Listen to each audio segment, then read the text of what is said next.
What is good, Raider Nation? Damn. Damn. Damn.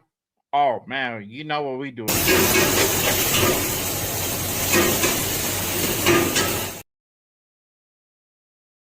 That time. Y'all already know what we're here to talk about. It is free agency time. So without further ado, let's go ahead and kick this thing off with a brand new intro from your boy, Jay Raider. Went ahead and updated the intro. So here we go.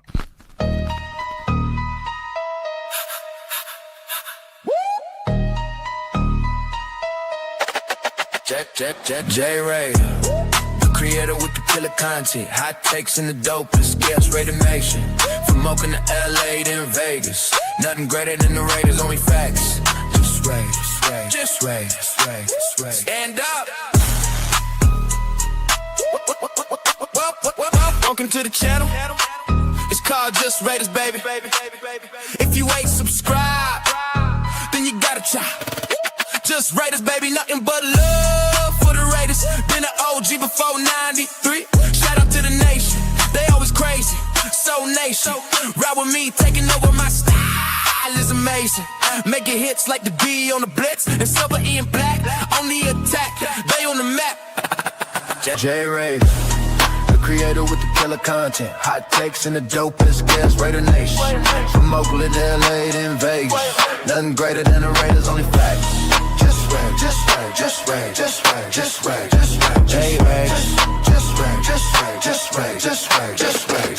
Just Raiders, putting on shows like Brock on the go. We just like Jay Raider, the innovator, making shows like Good Morning Raiders, the originator. Raiders unfiltered, raw, never censored. The post game reaction, nothing but action. Just Raiders, baby. Just Raiders, baby. Jay Raider, the creator of the killer content. Hot takes and the dopest, yes. Raider Nation, the only nation. There ain't no question. Just win, baby. Win, baby. Just win.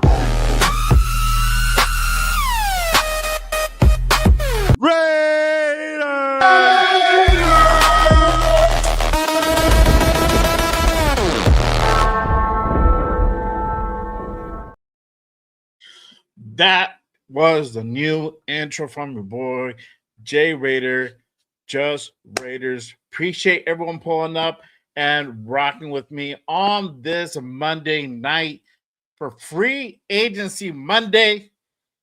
If you guys haven't done so already, make sure you guys hit that like, hit that subscribe button on your boy. Appreciate you guys pulling up. If you guys are on X, aka Twitter, make sure you guys go ahead and jump on over to YouTube, hitting that link that's pinned in the chat. Go ahead and come on over, hit that like, hit that subscribe on anything and everything Raiders related. Y'all already know. Hey, if news drops, I go on. Y'all already know what time it is. Appreciate you guys pulling up this Monday night again. All right, we got a lot to talk about. It's a very special show. It's a very special day. God damn, it feels great to be a Raider fan today. We're going to get into it. But I cannot do the show alone. I am going to go ahead and bring on my guys, my guests for today's show. Very special show. First off, let me go ahead and bring in my guy. He is on the Most Notorious podcast with my guy, Cheeto Linus and Raider Jeff on Tuesdays. He has a solo show also as well on Thursdays. So make sure you guys go ahead and tap in with my guy, none other than Raider Will, Silver and Black Radio Podcast. Salute, my guy. How you doing? Salute, my brother. You know what it is. Hey, man, we out here cooking, baby. We got Big Don John in the building, baby. It is no longer Coupon John. The man is out there signing deals, doing deals, and making me feel so good, baby. I even got my Scarface shirt on, got my little pechuga hanging out, my little 2 chains, and let's go Raiders. But Bro, I'm telling you, I thought I was back. I thought it was in 305. It was in the 702. It's 305. I was like, what's going on today, dog? Are you on location? Getting hot. Do It's getting you know hot, something baby. we don't? Woo. Hey, baby, look at this, baby. We just filling up the team with Pro Bowlers, so I had to get my Pro Bowl shirt ready, bro. I'll be like, hey, you know, Johnny Spytek be cooking. Back in the old days when we used to have the actual Pro Bowl, and it was an actual Pro Bowl, and then it was in Hawaii. But those were the days. But I'm not done yet. I still got the other half of this trio. The other side of the bread, if y'all put it positive necessary. You already know my guy has his own show. Make sure you guys go ahead and pull up to my guy. None of that Raider Primos in the building. What is good? What is going on, Nation? Wow. Wow, what a day. Man, he did not disappoint. Spytek was cooking. Let that man Spytek cook, you guys. Y'all was hating on him for the Kappa signing. Why we gonna draft Mendoza? Let him cook.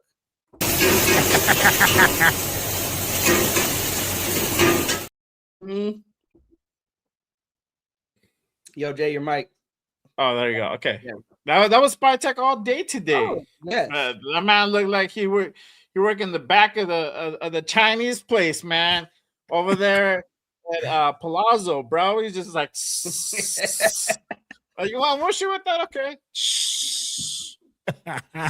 Oh, bro, Jay, we were talking about the linebacker. It was like another one. Like he brought out his own DJ Khaled. I know, bro. No, he had DJ Khaled and like right there in the closet, bro. He's like, and another one. We'll just come out briefly, bro. Bro. All right, no, real quick before we go ahead and start kicking things off, let's go ahead and acknowledge the chat real quick. Shout out to Sean Johnson in the building. Salute. He says, salute Primos, a greatest day one of free agency in my lifetime. This shit's different. 8 signings and we ain't done. No, we're not, sir. Appreciate you pulling up. Let's see here. Ibiza Arroyo in the building. What is good? My guy, Big Luck. What is the deal? Salute, my guy. Appreciate you pulling up. Yeah, it was my fault today, man. I had to get a little smoke break on. I've been working like a dog all day long. Mava in the building. What is good? Appreciate you pulling up. Huey P, my guy. Salute, brother. Appreciate you pulling up. Alex in the building. Salute, my guy. My guy, Anthony. Tyler, fucking Linderbaum. You already know, bro. You already know. We can get into that. Salute. Lord Rochitas in the building. What is the deal, my guy? Appreciate you pulling up. None other than the great and powerful The Raider Rundown is in the building. What is good, my guy? Appreciate you tapping in. Salute, salute. All right, let's see here. Let's see if I'm missing anybody. Joe Robinson in the building. Max Crowder because he's in the cold and snow instead of the warm heat of Las Vegas. Hey, bro. It's all good, man. Hey, I just hope he packed his winter gear. It's okay. There's only a few more weeks of winter. Well, technically we almost spring, bro. So, but maybe snowing back east. So I don't know. Whatever. But it's all good. It's all good. So let's go ahead and get into it, y'all. Spytek cooks this free agency.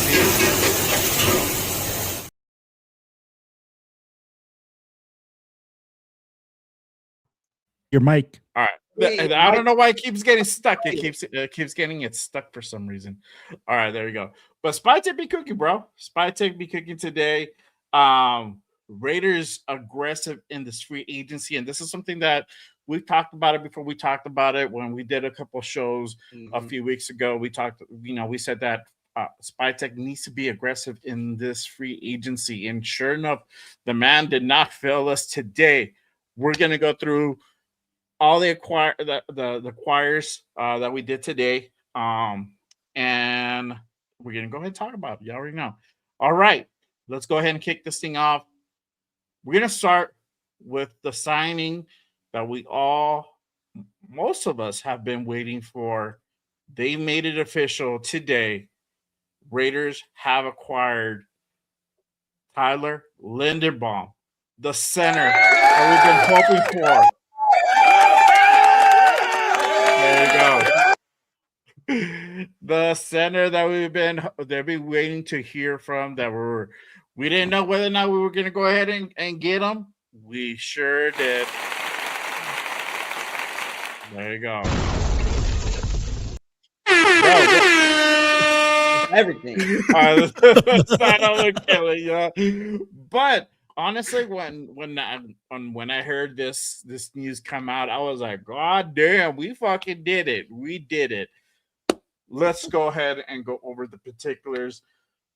Raiders go out and sign Tyler Linderbaum through a 3-year, $81 million deal that includes $60 million guaranteed, making him the highest paid interior offensive lineman in NFL's history. He is certainly the highest paid for this season as of now. But Tyler Linderbaum is now a Las Vegas Raider. How are we feeling, Raider Nation? You guys let me know down in the chat. If you guys are watching the replay, let me know in the comment section how you guys feel about the Raiders signing Tyler Linderbaum as our new center. I'm going to go with Raider Will first. I'm going to get your opinion. How do you feel about this signing? A lot of Raider Nation has been waiting for it for quite a while now. For me, I'm pretty confident we're going to get him, but I can't say 100% sure, right? But now it's a done deal. It's going to go effective on Wednesday. But barring anything happen from now to then, this is basically a done deal here. So what are your thoughts with us acquiring Tyler Linderbaum? Big time signing, man. I mean, let's be honest. Tyler Linderbaum was one of the biggest free agents and one of the top 3 or 4 centers in the league. When you talk about a guy that is a high-priced guy that's going to alleviate a lot of the stress for Fernando Mendoza coming in as a rookie, guy does a great job. Did we overpay? Absolutely, because we're the Raiders and we have to overpay, guys. Let's be real. It's not enticing to come to Las Vegas right now. We are in a rebuild. We are building to build for the future. So when people go like, oh, you guys overpaid, it's $9 million over the next center, I'm like, we have to. And I get it. Yeah. At this point, man, you have to spend the bucks. We had the money. We spent the money on a center. Now, when people go like, oh, we've addressed now the whole issue with Fernando Mendoza being protected, I'm like, let's not smoke that dope too soon. I'll be like, bro, I'd be like, that just addresses the center position. This doesn't address all the other issues that we had along the offensive line. So when I see a signing like that happen and I go like, hey, man, Tyler Linderbaum was an absolute beast, a guy that deserves his money. And as Primo brought it up in the green room, man, yes, it's a record-setting deal. But if you guys have noticed, man, now when people say that record-setting deal gets beat the very next year or the very next guy. So at the end of the day, did we get our guy? Yes. Did we address an issue? Yes. Was John Spytek smart enough to go get the best offensive lineman that he could that was on the board? Yes. So check mark, check mark, check mark. Hey, 2 points. Johnny Spytek. There you go. There you go. Primos. Yeah. What are your thoughts with the Linderbaum signing? This just tells me that they're going to do what they need to do, a necessary overpay, as Big Lug pointed out.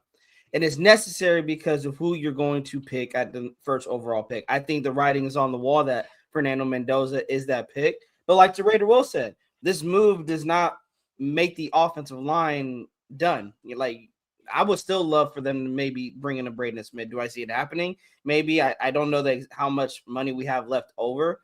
But still, there are some guards and some tackles out there you can possibly look at if you do not believe that Caleb Rogers is the guy, or if you do not believe that Charles Grant is the guy, or DJ Glaze.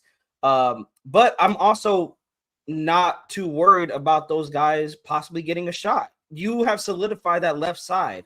You have JPJ at left guard, Cole Miller at left tackle. Now you got Linderbaum at center, who, first of all, let's start here. Who plays center? He's not going to be a Meredith. He's going to know next to make what Reese to make. And that is such an important asset for a guy like Linderbaum when you're bringing in a guy like Mendoza, who is going to need that guidance from a center. I believe him and Mendoza are going to have a great relationship. They have to be like this. They have to be on the same page. It was a necessary overpay. Spytek didn't really show his cards that much, leading up to this signing. But he said if he does bring in a young quarterback, he wants to set him up with success. He does not want to fail him. He does not want to get out there and ruin his confidence. So I love the deal. If people say we overpaid him, I don't care. You go get the best. He was the best center coming into this free agency. Now, from Alex, he signed Alex Capleton. Now he overpaid Tyler Linderbaum. Bro, it just shows me people in the nation, you can't make everybody happy, and that's okay because Linderbaum is a Raider, which tells me that Mendoza will be a Raider, and they're going to do whatever is necessary to make sure that the right pieces are around Mendoza. Yeah, 100%. 100%. Yes, to my guy Will's point, we did overpay, but this is I don't see it as us spending money. This is honestly, truly an investment. You're investing in your offensive line, and I keep saying time and time again, winning teams invest in their offensive line. That goes without being said. So if you don't invest in your offensive line, guess what the fuck happens? You're gonna have a season like we did last year. Yep. And you're gonna end up with a number 1 overall pick. So, hey, could it have been some strategy? Probably not. But that goes to show you offensive lines do make or break your team. So, I think this is a great investment. I knew it.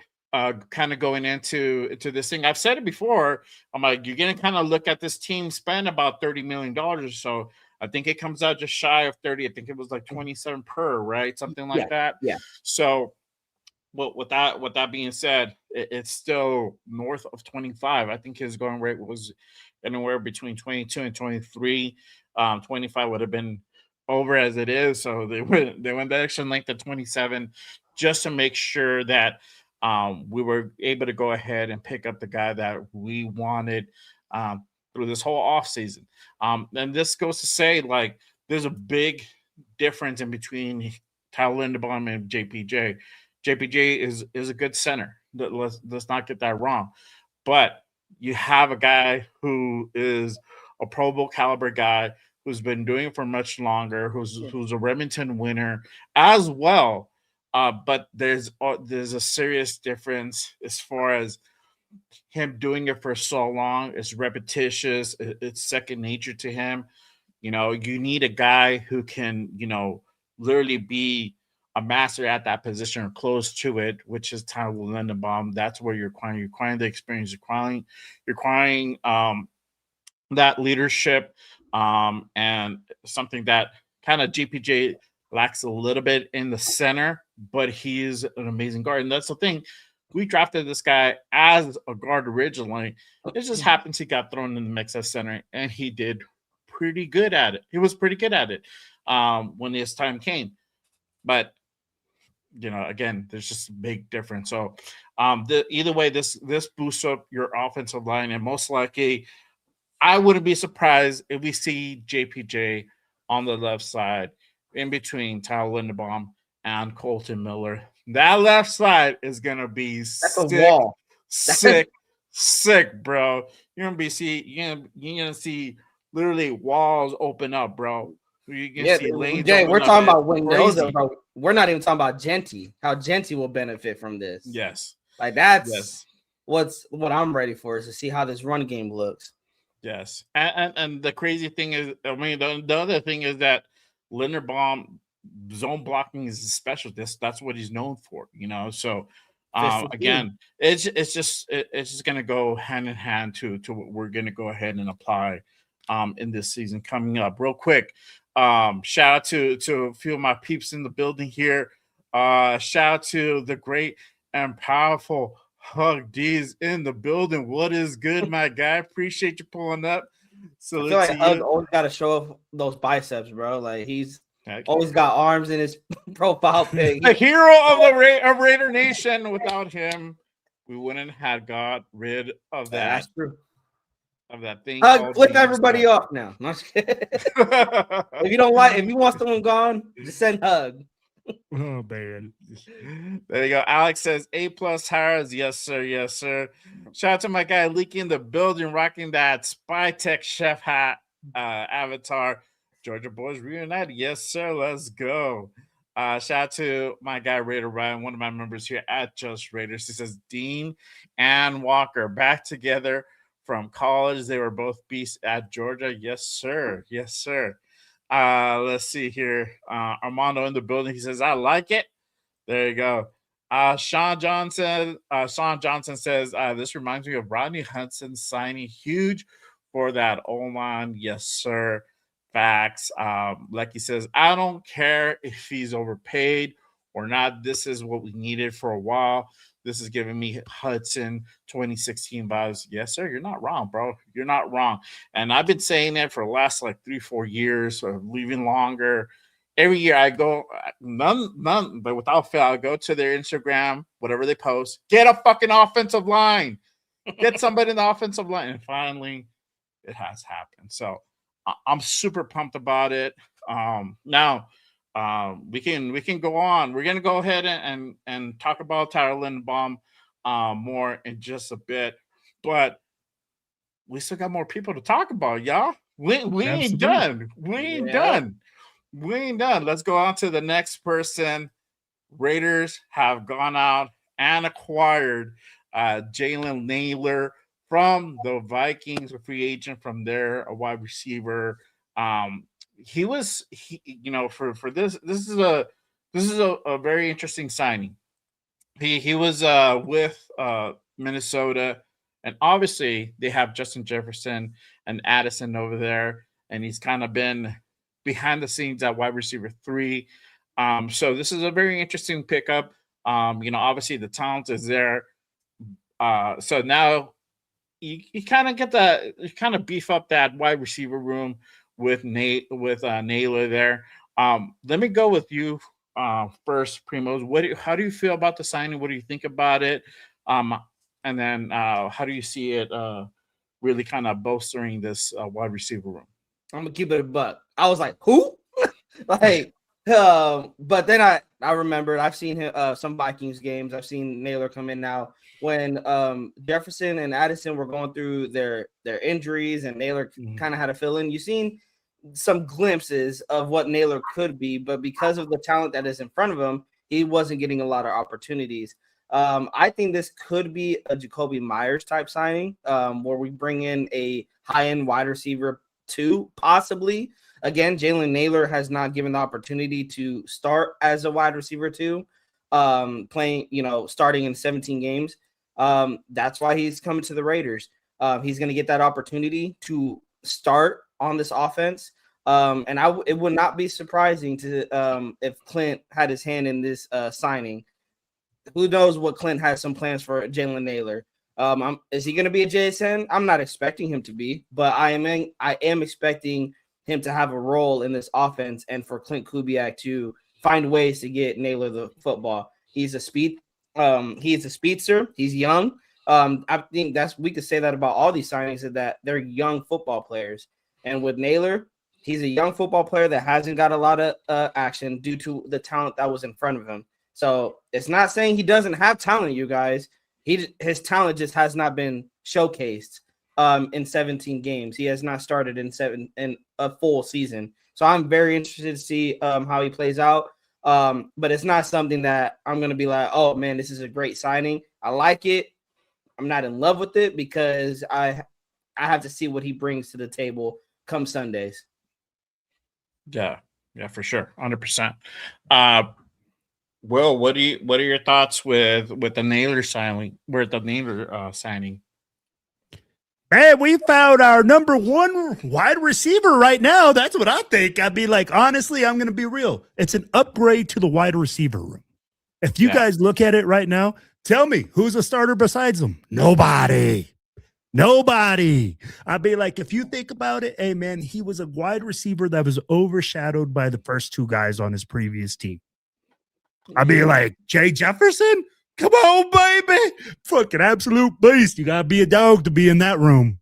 Yeah. You know what I mean? So you probably learned a couple things. What I see is this: there's possibility, right? there's a strong possibility of finding our wide receiver number 2 to replace Myers, who we gave to Jacksonville. We need that guy. At the end of the day, was it a big signing? I said the same thing as Primo, man. I was like, who? Who that guy? I said, hey, man, let me do my research. So, you get on your research, you do your thing. And I'm like, hey, man, I see a lot of speed. I see a lot of ability. Now, what this team will have is speed. If you think about it, Trey Tucker, Jalen Naylor, I'd be like, we went from possession guys to guys that can absolute burn. And what I do like about this kid is that he only dropped one ball when he was targeted. So that means that he has sure hands. Let's see what he got. I think it's like you guys said, Kubiak has something in store for him. He saw something and he says, hey, man, my wide receiver room sucks. I'm like, let's be real. We have a bunch of scrubs out there. I need to get Fernando Mendoza something. So here's the little bit of something. And I think they'll also address this thing in the draft, getting other receivers. But we'll see what happens, man. I think this is just the beginning, though, in the wide receiver room. Yes. Yeah, for sure. I definitely think this is a big boost to this wide receiver room.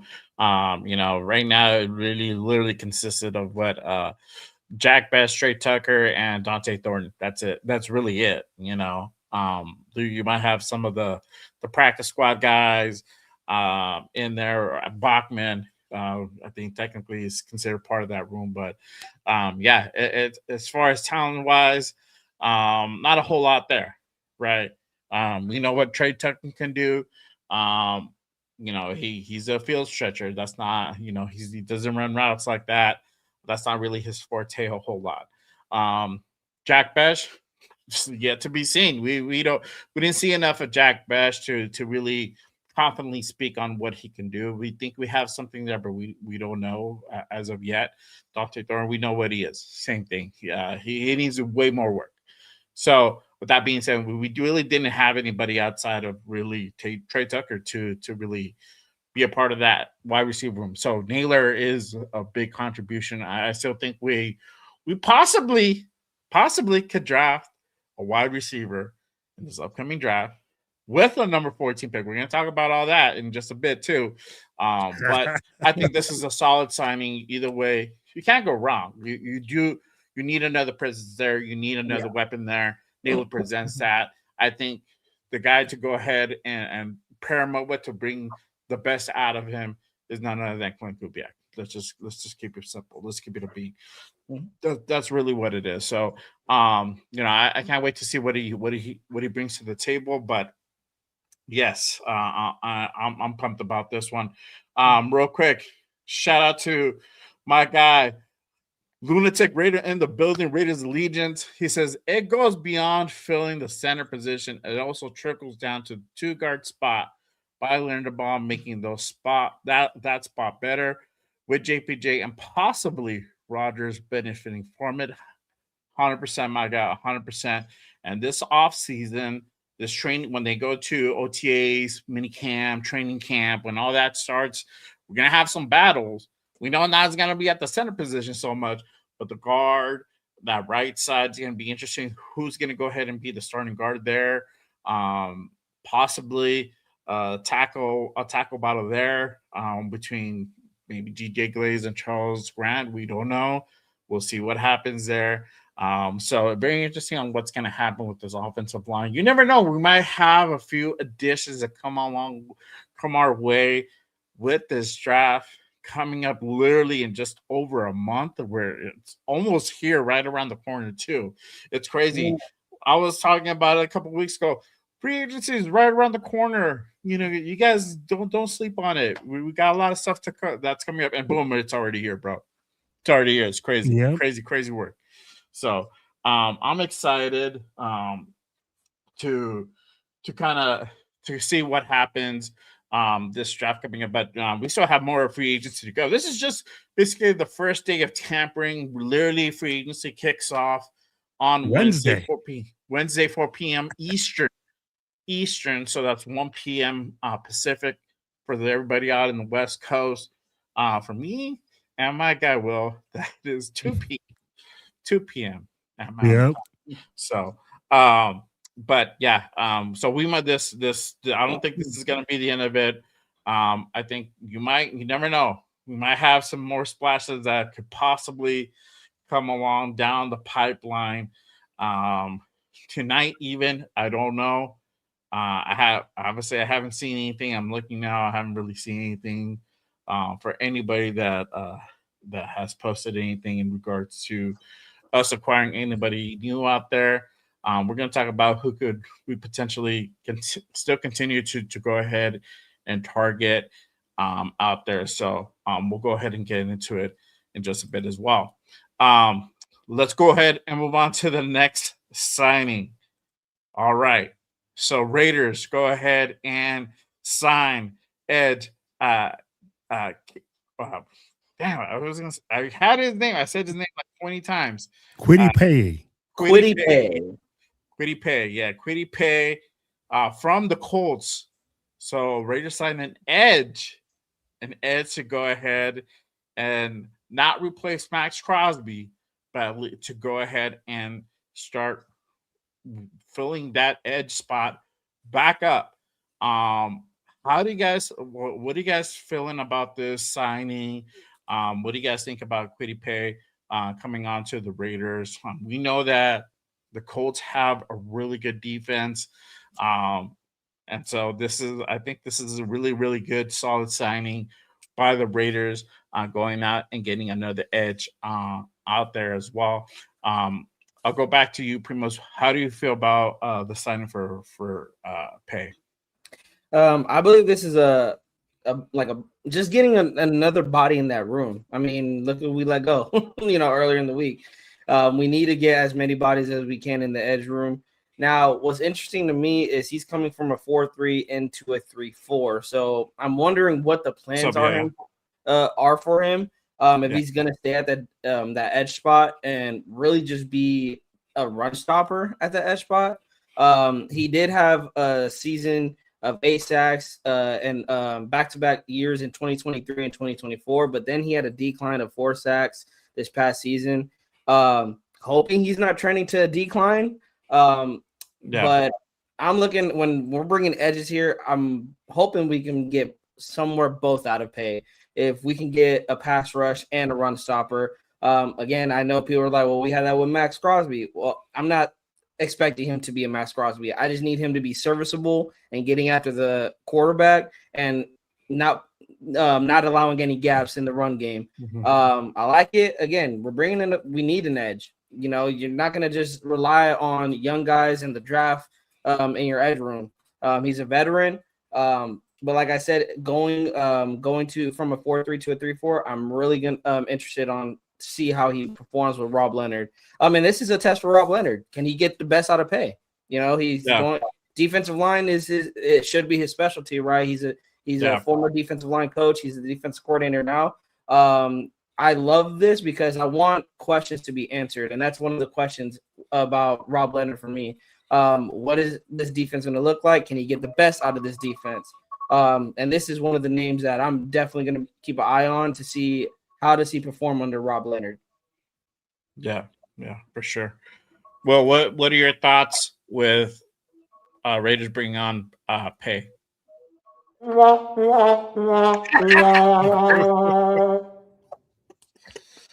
you want to know the truth? I'm like, come on, man. Hey, we're looking at a former first-round pick, right? But the guy hasn't produced. We are looking at a guy, we paid him $15 million or $16 million on pure potential. Potential. That's what we're looking at. And the guy hasn't produced. I'd be like, what did he have? I think last year's stats were 15 tackles? Yeah, it was 15 combined, 24 assisted, 4 sacks. Is that worth $16 million a year? I'd be like, on what planet am I looking for a defensive end with those numbers? So I have a lot of questions when it comes to this signing right here. This is where I go and I'm like, dude, what are we overpaying this guy for?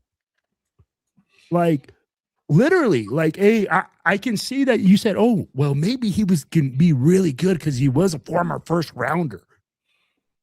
But I'm like, bro, you ain't done shit in 4 years. You've been coached at the NFL level for 4 years, and you haven't found your way about you, right? You haven't done what you're supposed to do. So if you're a former first-round pick and you're being let go, I have a lot of questions, man. And it's just like Primo said. It's not like he comes from a 3-4 system. He comes from a 4-3. And he's not a pass rushing defensive end, because I ain't never heard of a pass rushing defensive end with 4.5 sacks. That's what worries me. If we're expecting him to get after the quarterback, four sacks is worrisome. Yeah. But here's the thing. Like, he's a really good run stopper in a 3-4 system. What we need from our defensive ends is actually to be able to take on double teams and hold the edge against the run. So, Primo, you might be right. He might excel at that, and he just might suck at pass rushing. But here's my thing, man. I'm like, we need pass rushers. Yes. Yeah. We are in the toughest. Justin Herbert, Pat Mahomes, Bo Nix. I'll be like, come on now, bro. We can't just sit there and be like, oh, we're going to get run stop them and we're just going to blow these teams out. We can get fucked up. So, again, I go and I say, hey, questionable. Right. Well, yeah, exactly. And that's a question. We don't know how he's going to be utilizing what if he's going to be a rotational piece on certain plays that they want to go ahead and run, and then they're going to go ahead and acquire an actual pass rusher either later on in the next few days or in the draft.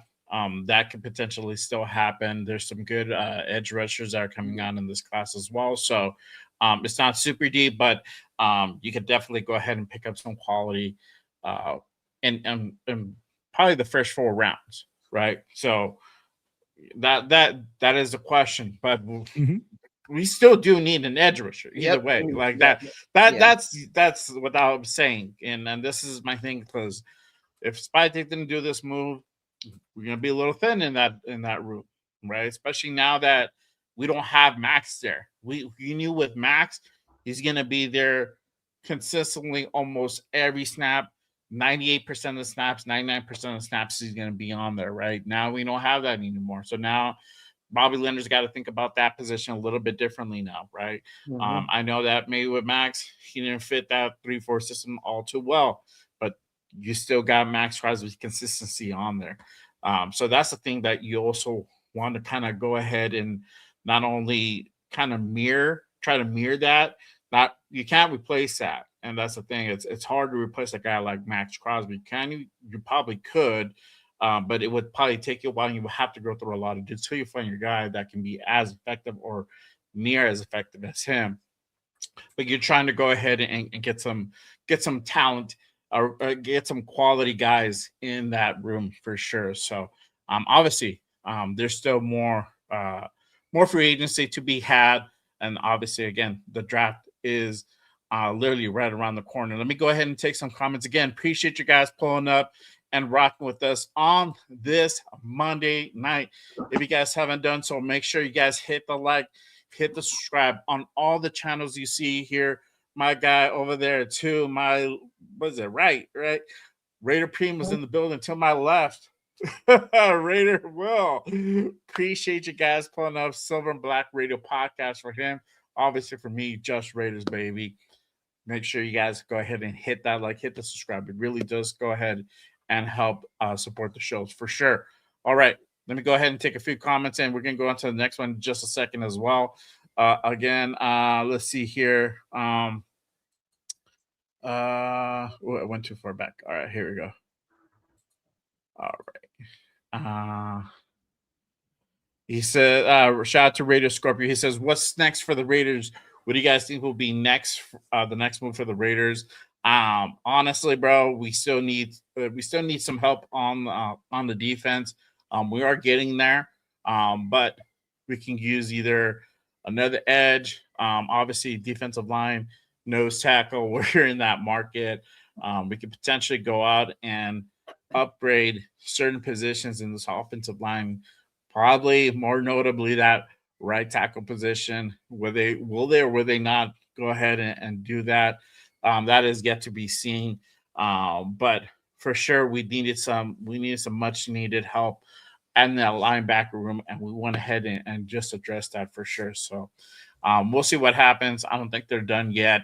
We're gonna see some more signings for sure in the next either maybe late tonight, if not, possibly in the next couple of days. Shout out to my guy Hugs. He says, Spytek told Mark, hold my beer, give me a chick to put my sandwich on her back. I'm fitting to go scorch earth. Shout out to my guy Hugs in the building. What is good? Thank you, my guy. Let's see here. Hey, appreciate you, Michael. Thank you for the subscribe, brother. Salute. He says, if you're a Raider hater, there you go. Ray, hold on, dog. Let me do this thing right. Raiders. Yes, sir. Hey, Yeah. and then my guy, salute to you. Let's see here. Raider Scorpio says, I'm excited for the Raiders this season. Now go draft Mendoza. Keep adding to the pieces. Get this team ready to compete for this season. Yo, dog, that word compete. I don't like it, bro. I don't like it anymore. Damn it. Me either. I still gotta say that word. We can't like not say it, you know what I mean? Yeah. Bro, Pete ruined that word for us. Yes, exactly. Because we gotta compete. We gotta go out there and compete. Yeah. Shout out to Big Luck. He says Dangler is an upgrade to a weak receiver room. Yes, sir. 100%. Yeah. 100%. Shout out to my guy Yaya in the building. What is good, my guy? My guy Darren in the building as well. He says A+ day. Yes, sir. You are right. Right, Ryu Ken. It's a hit on base move. Okay, all right. It's a single with potential to be a home run, and he was talking about I assume maybe pay. Could have been talking about Naylor. I don't know. Let's see here. Panthers signed Devin Lloyd. Devin Lloyd. Oh, okay. And I thought, with these two guys that we just signed, I doubt we get Lloyd.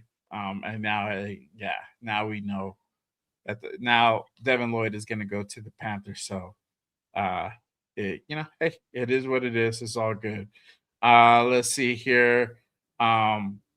Bloody says he sounds like he's the best edge we have today. So far at this point, we do. Frank White says, dog, Pay is a baller. Watch his tape. Okay, honestly, I do have to watch his tape. I can't really make a fair assessment yet on him as a football player. So yeah, I got to go ahead and watch some tape, and now I can kind of make a more educated assessment on him. But hey, I'm excited for the signing. So we'll see what happens for sure. Let's see here. Darren says he has potential, and a new team maybe is what he needs. Okay, there you go for sure. Rick says Spytek put his chef's hat on today and cooked. There you go. That's what I'm talking. Hold on, dog. I got to do it.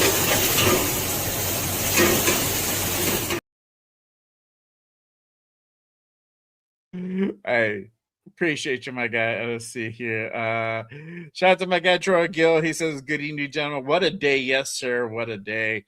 Man. All right. And everybody's talking about Vega. We're going to talk about Vega in just a bit. We're going to talk about the draft as well.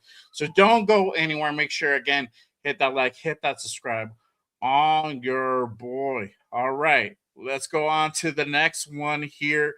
Again, Raiders acquire Jacoby Dean from the Eagles. Jacoby Dean hitting that free agency market. Raiders did not hesitate to go ahead and pounce, upgrading that linebacker room with currently right now that's still in there are the Bergs, and I think that's it. Maybe like another dude, and I think that's it. But this is definitely a much needed addition to this linebacker room. All right. I'm going to go with Will this time. What are your thoughts about the Jacoby Dean signing? Jacoby Dean is in the building, baby. If this man can maintain his health, right? Let's be real. If he can maintain his health for the Raiders, we got an absolute monster in the middle, baby. I mean, the guy is an absolute wrecking ball. When you look at him, man, the way that he plays, his physicality is going to be such an upgrade to this team.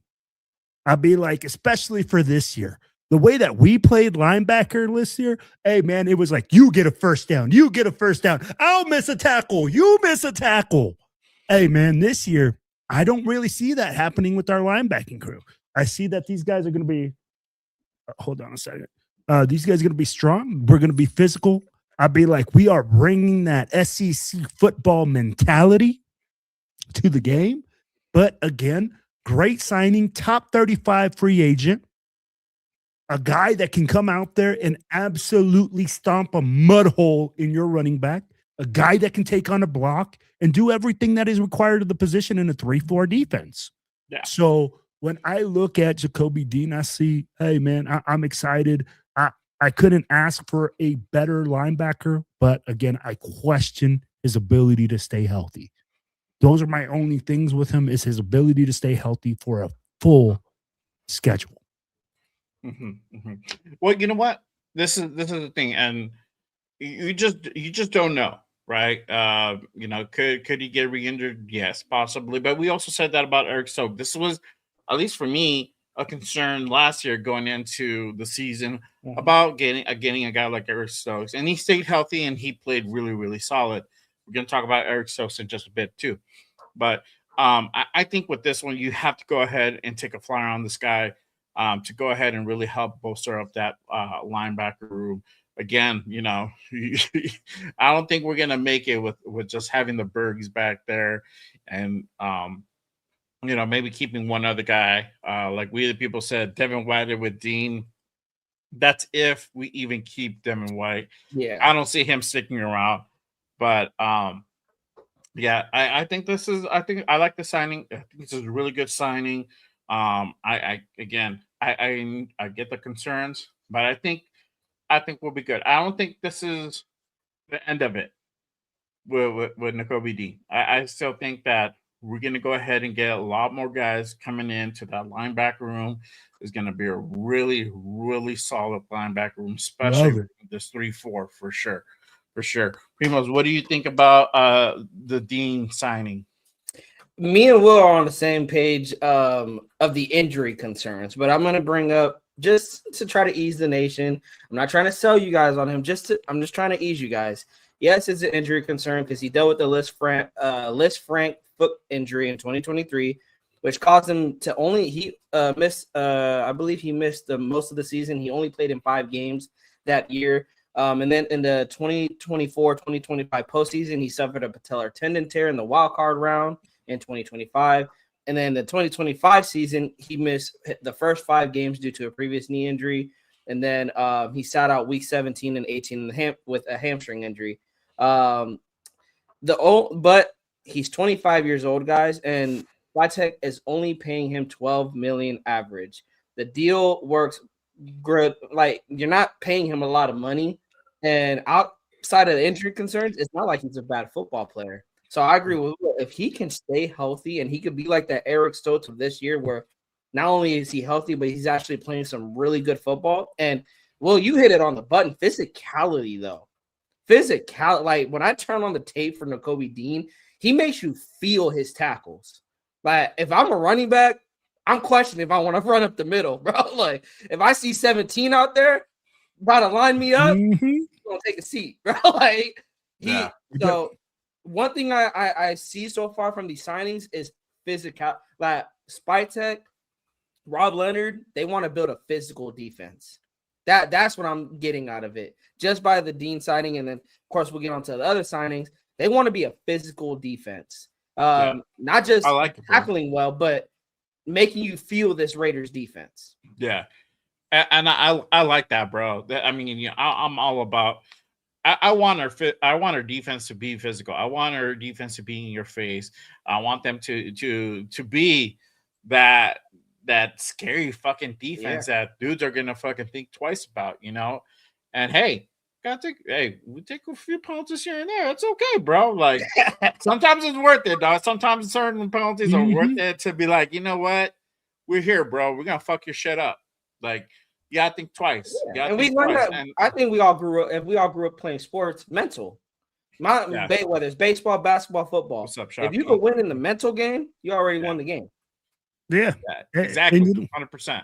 Hey, Jay, I love what you said too, bro. You're absolutely right, bro. There's some times where you have to go out there and get a penalty to set the tone for the motherfucking game. Yep.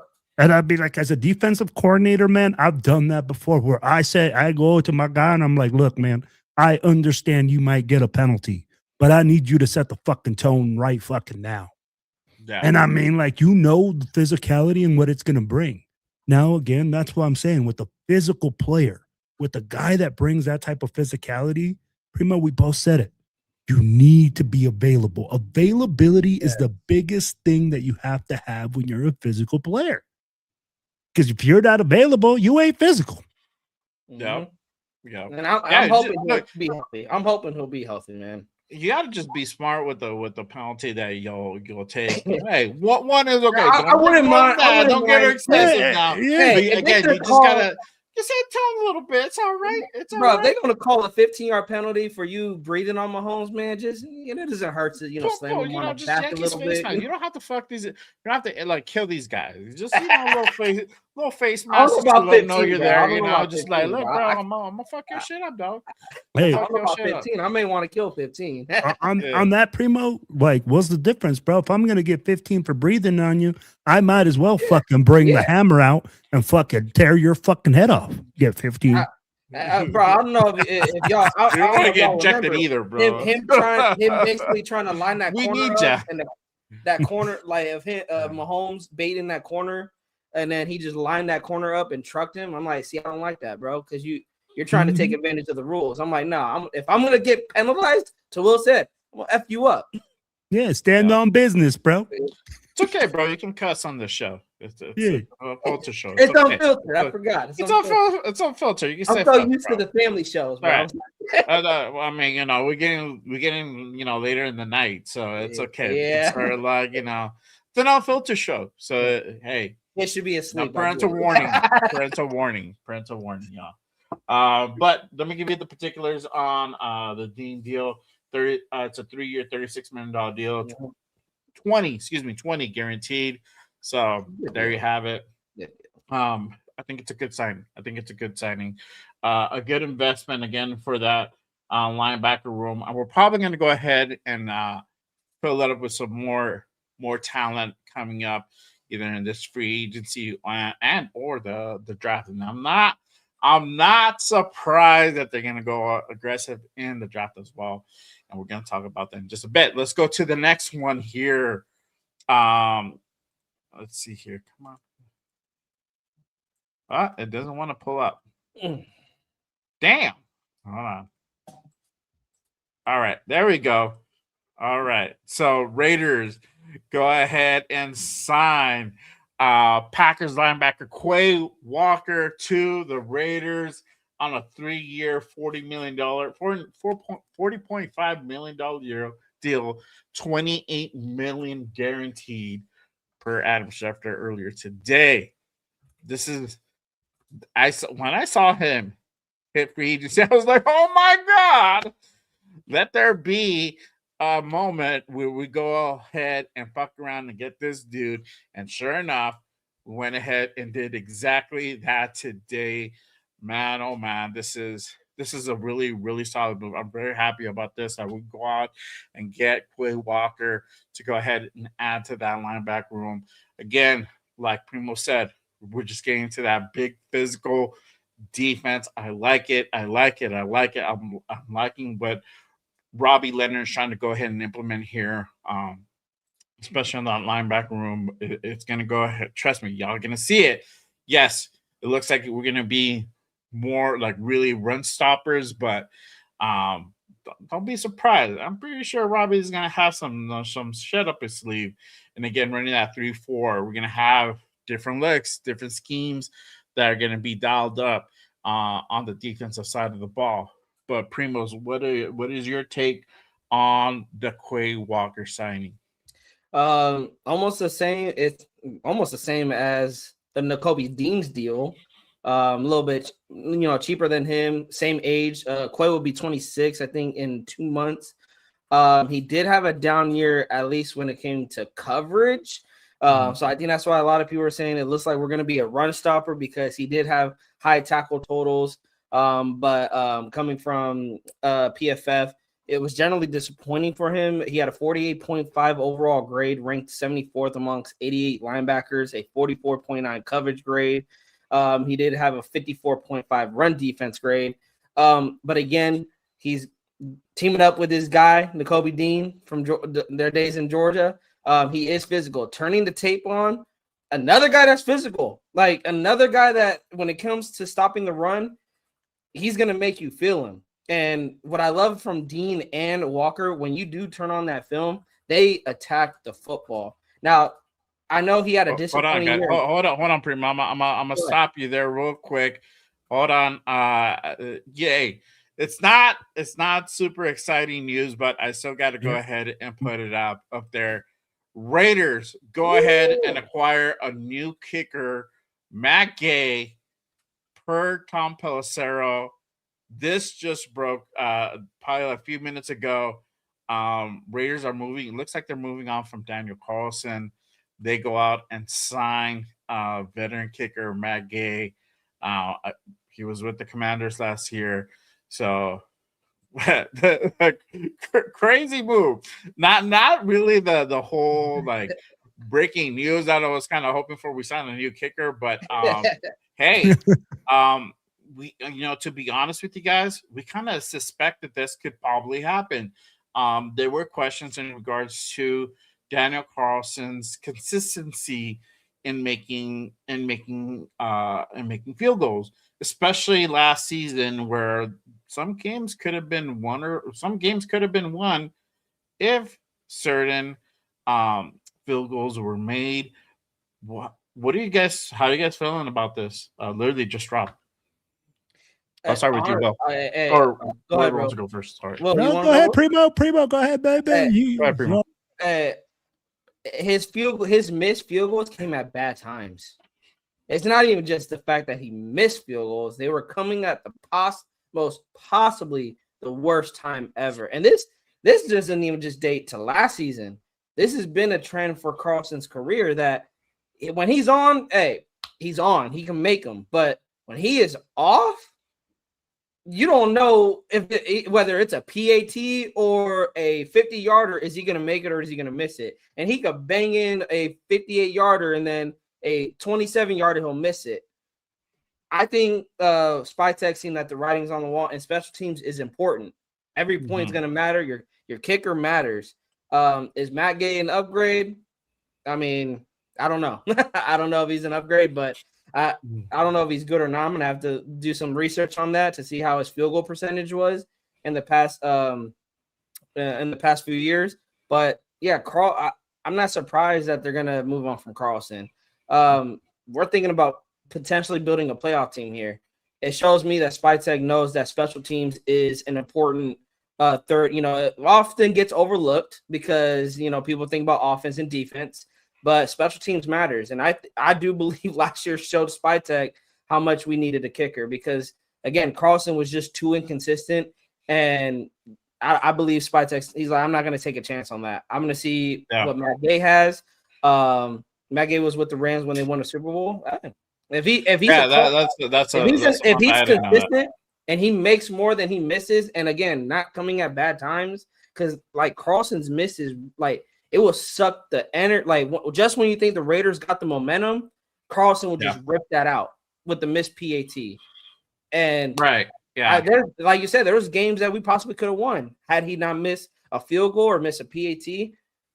You don't want your kicker hurting you. If it's not your offense and defense hurting you, the last thing you want is your kicker hurting you. So I'm not surprised by this move. Right, for sure. Well, what are your thoughts about us moving on from Carlson picking up Matt Gay? Hit me up with the sad song, bro. Hit me up with the sad song. I'm ready. Let me need see if I sad song. have a sad. But you know what? A rainy day song. Sure, but I'll start with that. Oh, Carlson, how I will miss you and how much I loved you. When you were Cash Money Carlson, but now that you keep missing field goals, you will now be catching a beat. So today is a new day for Raider Nation with the new kicker to sway in the new way for Mendoza. And that's what had to be done. There you go. Have a moment of silence. Yes. To Cash. Hey, sorry, Daniel Carson. I'm gonna have to strip you of that Cash Money nickname now. I'm gonna go ahead and anoint John Spytek with the cat. He is no longer known as Coupon John. He is now Cash Money Spy.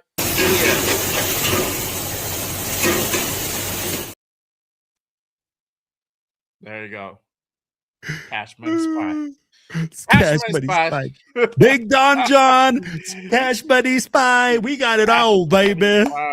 Everything. There you go. But again, hey, it is what it is. And like I said, there were some games that we could have won. Literally. If Daniel Carlson would have had made some field goals, even the year prior to, there were some games that were kind of on the line, could have been decided by a field goal. So, I like Daniel Carlson, but hey, it is what it is. We got to move on. So, here we are now. But going back to Quay Walker, again, I think I'm sorry I had to interrupt you, Primo. Oh, it's okay. It's all good. Yeah. Go back to your thoughts on us picking up Quay Walker. I was just saying that, he's 25 years old, just like Nakobe Dean, pairing up with his guy, their days back from their Georgia days. From when just a little film that I've watched, there wasn't a lot of coverage, that they put in there just for the highlights, at least that I've seen, just to get an idea of what type of linebacker we're getting. So what I'm assuming based off his film work is that we're getting a guy that can stop the run. He can move downfield. Coverage wise, he had a down year. So I'm wondering how is he going to fit in that aspect? Because that's one thing about our linebacker room that we know, they struggle at covering anything that moves on the football field. They can't cover. So I don't want to get another linebacker here in Quay Walker that cannot cover downfield, but he's he can stop the run. I need you to do both, especially now that we're running 3-4. We are depending on that linebacker room to hold that defense together and play both sides of the football, stopping the run or both sides of the defense, stopping the run while also being able to cover downfield. And again, we got to see what division we are in. We're in a division with Mahomes. We're in a division with Herbert, with Knicks. Outside of Knicks, I mean, even though Denver, they're very inconsistent on how they call their games, but there's times they have Knicks sling the football out there. And Herbert and Mahomes, we know what they love to sling the football.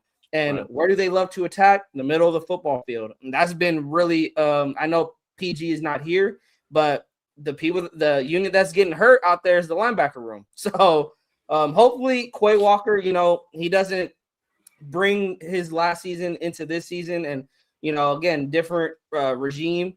So it's gonna be interesting to see how Rob Leonard utilizes not just Quay Walker but Nakobe Dean together. They are both very, very good linebackers. But when it comes to coverage, that's where we're gonna have some question marks, and it's all. I have to put it out there on tape. I'm not going to say they're going to be good. I'm not going to say they're going to be bad. All I can say is they got to put it out there on tape. Yeah, 100%. 100%. I'm going to go ahead and bring up this one. This didn't happen today. This happened over the weekend. I did mention him on Friday when we went ahead and moved on from Max Crosby. I talked about a little bit about the free agents that were out there. I did mention Tyron Johnson's name out there as bringing a corner, and we went ahead and traded for him. Raiders go out and trade for Bills corner Tyron Johnson from the Bills. Literally pick swap. We send our 6th round pick. They give us our 7th and Johnson. And I haven't had a chance to look at a whole lot of film, but I do know that this is. I'm not mad at this pickup. This is a pretty solid pickup. Hang on one second. I got some stuff for you guys. Let's see here. Okay, here we are. I'm gonna go ahead and pull this up in just a second. We'll do a little bit of a film review. This was sent by one of the guys in my group chat from the Red Connection. I think Nate sent me this one. We'll talk about it in just a second. But I think this is a solid pickup by the Raiders. We do need some help, especially in that nickel position. I was screaming from the top of my lungs last year, and I went on Pete's deaf ears. He felt that we can go ahead and manage with what's his name? Darnay Holmes. Darnay Holmes. Yeah. Darnay Holmes. Go. Trust in our Darnay. Not trust. But we went ahead and actually got an actual nickel this time, a guy who can actually play that position. So I'm gonna go ahead and pull this up. Shout out to Matty Dubs. He did a little bit of a film breakdown on Johnson, and I'm going to go ahead and play it for you guys so you guys can go ahead and just kind of take a look. Make sure you guys go ahead and head on over, give him a follow as well. But this is kind of his take on Johnson's play. Johnson, but who is he and what is he at? Taron Johnson is one of the best players in the league, and he's one of the most underrated players in the league, I think, for whatever reason. But he can play a box linebacker and stop the run, and he can cover guys. For me, one of the things that makes him so valuable as a player, especially that plays in the nickel or the slot, is his ability to tackle. So on this play, you're going to see Jerry Jeudy running this kind of shallow cross. They're going to get up the sideline here, and they're going to try to get like this dig route over the middle. But ultimately, Shedeur Sanders reads man. It is zone, so he ends up taking what the defense gives him pretty early here. And look at Taron Johnson just be able to make a play in space, right? They end up maybe getting back to the line of scrimmage. But his ability to tackle is going to really help, maybe even move Jeremy Chin into a Nick him and worry type of role for this Raiders defense. This is the perfect example of what he can do in coverage. So take a look at this play. We're actually going to be in this crazy Tampa 2 look where both of our guys that are showing tight are going to drop back into halves. This guy's going to bite up into a mid-read. He's going to get out into a curl. We're going to drop this guy into a curl. Then you got your flats to the outside. Now, essentially, the route concept, what they're doing is they're going to send this guy up the seam, which is really good versus Tampa 2. And then they're going to send this guy up the right sideline, which is really good versus a Tampa 2 defense. But watch Taron Johnson, who's playing the deep half to the boundary or to the field side, I should say. As he drops back, he gets put in a situation where he now has to cover this guy up the seam and then this guy getting up the right sideline. So again, he's got to guard pretty much two guys in one. So as he gets up the sideline, Aaron Rodgers looks to the seam and ends up throwing it to the outside. Look at him. He has to reposition, turn completely around, and he ends up going over and making a crazy diving interception versus Aaron Rodgers. No wonder why this dude thought. All right. So just wanted to go ahead and kind of show you guys a little bit from that little film breakdown on Johnson. What are you guys' thoughts on us going out and trading for him? I'll start with you, Will. What are your thoughts? Another guy, man, that we're taking a shot on. Another guy that is injury prone. Another guy that is coming up and saying, hey, can we get maximum value? When you trade for a 6th and 7th round pick and you get this guy, it's a great move. I'd be like, I don't give a fuck that we're paying him $8 million this year for the potential that he can be, right? That's what we're looking at. A guy right now, that was a coupon John move. That wasn't a big money John move. That was a coupon John move, right? Because you got to fill your team up with not only just stars and top premium guys, but you got to mix it up, especially now, man. Have you been to the fucking grocery store? You come out with $500 and it's like one bag.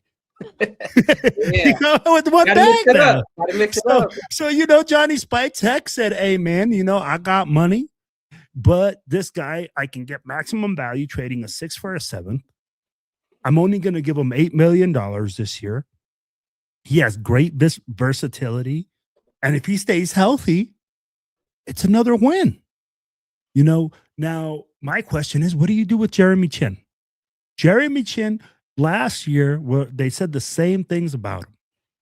Oh, a guy that can tackle, a guy that can play the nickel, a guy that can cover. So are we done with the Jeremy Chin experiment? Or are we saying, hey, let's just add this guy into the nickel and allow Jeremy Chin to play the strong safety? I think for Jeremy Chin, I think he was pushed into the nickel position because, again, you have to fucking try to rely your defense, your nickel position on Darnay Holmes. But they ain't no much room there, bro. So now you go out and you actually get a nickel guy. So somebody who's going to be dedicated to be there primarily. I don't know his injury history. If you're saying that he's had some injury prone, or he's injury prone, or he has quite a bit of injuries, prior, then hey, it is what it is. You're not going to hit it out of the ballpark every time, and this is the one thing that we have to understand as well. That not every signing is going to be a home run. We have to curb our expectations with that, but we're addressing the positions that we really need to address. And I do like this. And looking at the game field, like you said, there is potential there. If he stays healthy, we might get the maximum value. And guess what? We've done that before in the past. This is even before Spytek came around. We brought K'Lavon Chase on. We were talking about him earlier. We brought him on. Prior regime, prior GM, he brought him on. A guy who was bouncing around from team to team, hooked up with Robbie Leonard, refound his career, a resurgence in his career. This guy literally played in the Super Bowl 2 months ago. So you just never know where we can go ahead and hit. You never know the diamonds in the rough that you may find. I like this move. And plus, we really didn't lose a whole lot. We swapped picks. We didn't lose any draft capital. 6th and 7th at that point, it's really not too much different. It's all depending how you're gonna go ahead and draft. But a 7th round pick is not gonna do a whole lot for you. It's not gonna move the needle for you. You're literally bringing on project guys or guys for depth at that point. How dare you talk about Brock Purdy like that?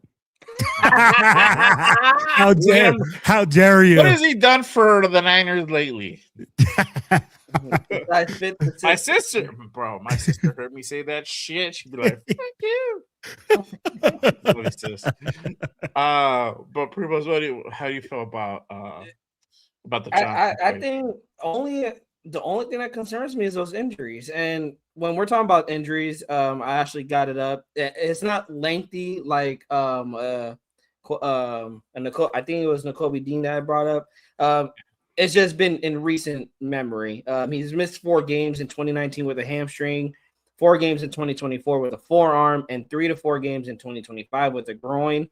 But it has been said throughout the Buffalo Bills fan base that when he is available, he is one of those standout nickel corners out there on that defense. So that's the only concern that I have with Taron Johnson is, can he be available? And we're paying him $8 million, swapping picks 6 for 7. And the only thing you're concerned is, can you stay healthy? Spytek, I believe, knocked it out the park with this trade, because if you want to move on from him, you can, and it doesn't hurt you. You don't lose anything. So it's a win-win, because if he is available and he's like Eric Stokes of last year, we keep pointing out to him because I was something concerned with Stokes. If he's available and he goes out there and has a really good season, you may see Spytek have to consider of giving him an extension. But he's here for 2 years, so you can live with those 2 years. And if you want to keep him after 2027, you can. If you don't, you can move off from him, and it doesn't hurt you. He is going to be 30 this year in July, so that I don't think they would re-sign him if they want to. I think they can probably try to get some other younger talent there, but he's serviceable for the next 2 years. Because this season, what this offseason was about was addressing needs and filling in positions. We said it many, many times before free agency. this defense needs a lot of help. A lot of positions need to get filled. And nickel corner, by far, outside of getting Stokes back and Darian Porter, that nickel corner had to be addressed. And getting a Terrion Johnson, I don't know anybody better that will fill that role for the value that we're paying him for.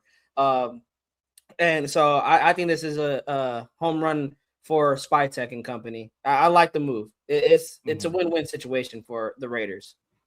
Yeah, I think so too. Obviously, we'll find out. In a few months when the season starts, for sure. But like I said, I feel that we went ahead and addressed a position that we were lacking on, and we were lacking on bringing on a corner. And I'm glad that we actually went ahead and did that.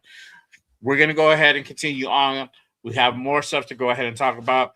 Do not go anywhere.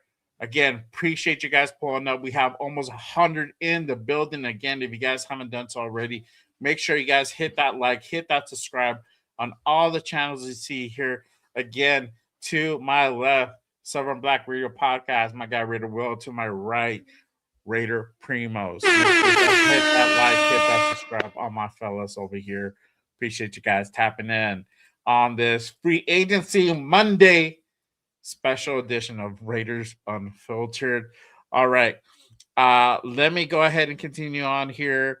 We're going to go on to, we had some re-signings. So we had some re-signings, and I'm going to go ahead and pull this one up. And I think this one, I think a lot of people were really looking forward to this. Not all, you have some naysayers, right? But Raiders went ahead and extended Eric Stokes to a $30 million deal per Ian Rappaport. Earlier today, the Raiders went ahead and signed him to a $30 million deal. $20 million of that is guaranteed. So he is going to continue on being a Raider. He'll be back in the silver and black. Again, how do you guys feeling about us bringing back Eric Stokes? Your thoughts? Primos, I'll let you go first. He had 46 solo tackles, only 28 receptions allowed. You didn't hear much out of Eric Stokes this season, and that's a good thing. If you're a corner, you don't want your name to be, unless you're getting interceptions and forced fumbles, you don't really want your name thrown out there for the wrong reasons. Now, again, he was playing on a bad defense, so there's that. There's times he was giving up yards, but outside of that, he was probably one of the bright spots in that corner room in the defense. And again, we talk about stability and continuity. It's not, you're not going to fill positions by just going into the draft or free agents. We talked about it. You got to bring some of these guys back. And this is a guy in Eric Stokes that has shown that he not only wanted to come back, but he is already in the gym, getting ready for the offseason, getting ready for the regular season. He's putting in that work to get better. And again, the concern with him was, can he be available? Well, he only missed, I believe, was it one game last season? I think so, yeah. If he can continue that trend, I'm excited to see what Eric Stokes can bring to the table and pair him up with Darian Porter.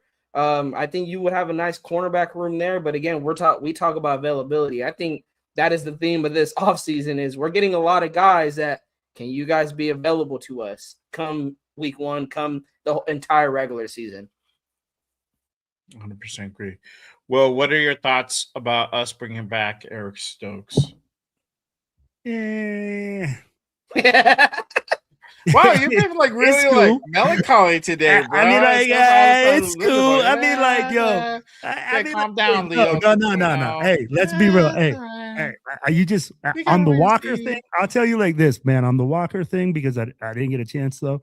I'll be like this. Johnny Spytek was doing this. Hey, DJ, hit me with that beat. Hey, he hit that shit up, bro. Brought that other linebacker, right? But with Stokes, I'm here. What I'm seeing is a guy that came in.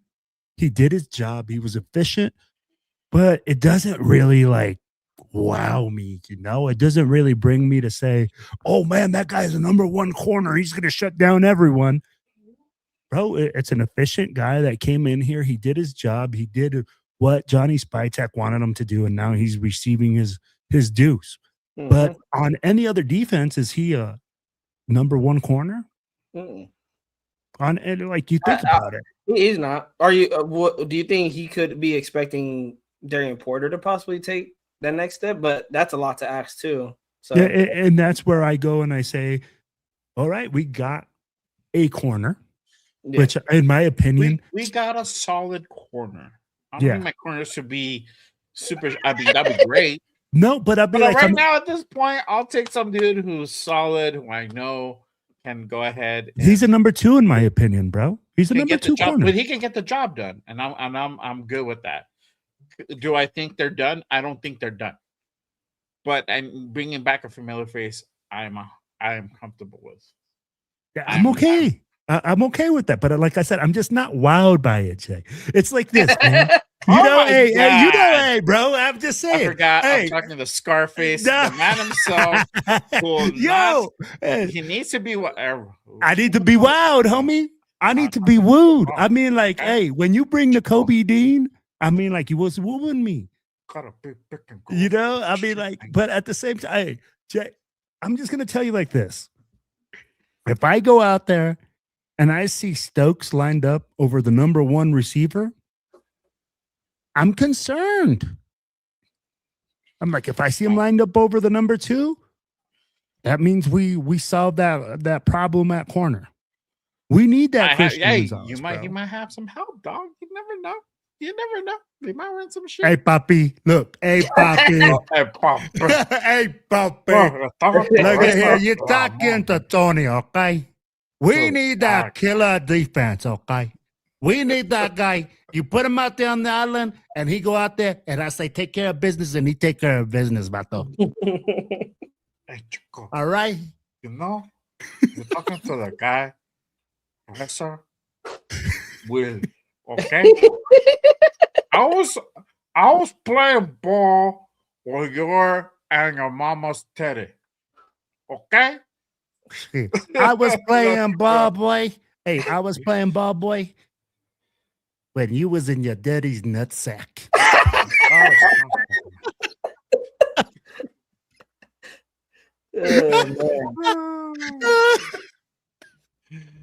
Oh man! Look.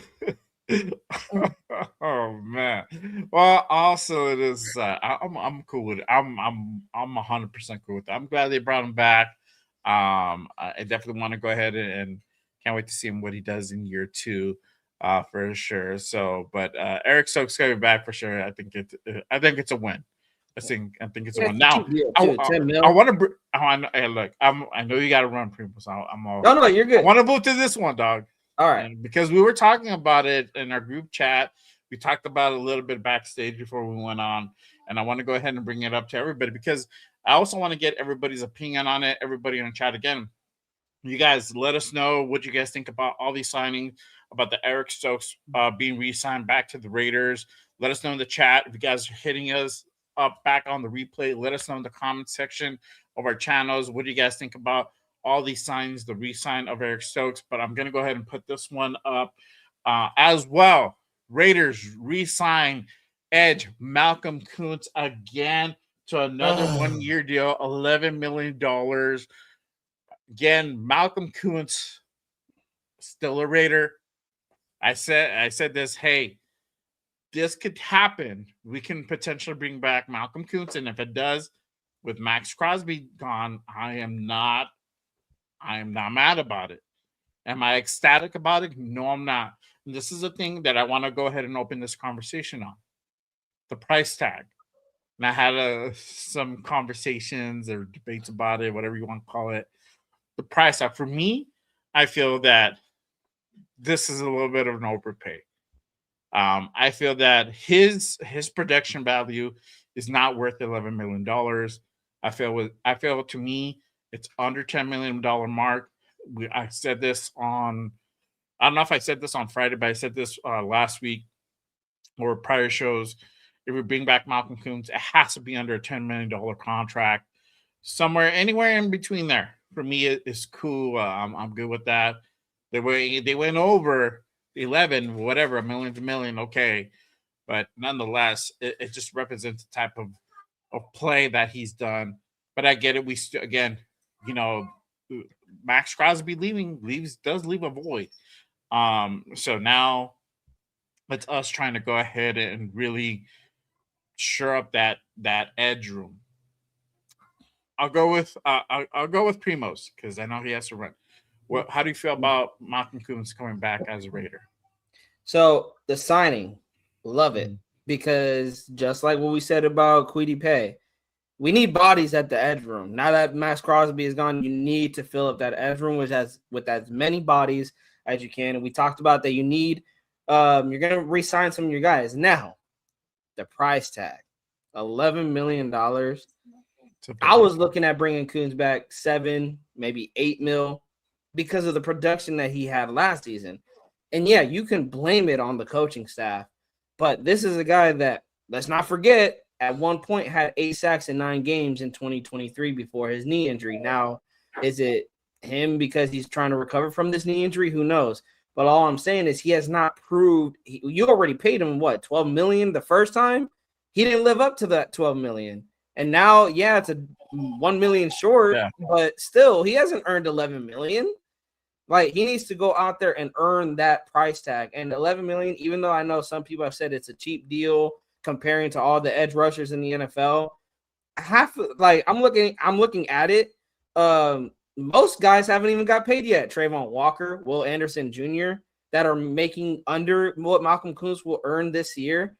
So, yeah, you can say it's a cheap deal, but has Malcolm Kuntz earned that $11 million? No, he hasn't. I would have loved a 1 year, like a true 1 year prove deal, a 1 year, $7 million. If you ball out, we'll give you a raise in that. If you don't, we're going to kick you. Hey, see, go test free agency. Maybe somebody else will give you the bag, but $11 million, what this tells me, he better go out there and have a really, really good season. Yeah. 100%. Well, what are your thoughts about Malcolm Kuntz coming back?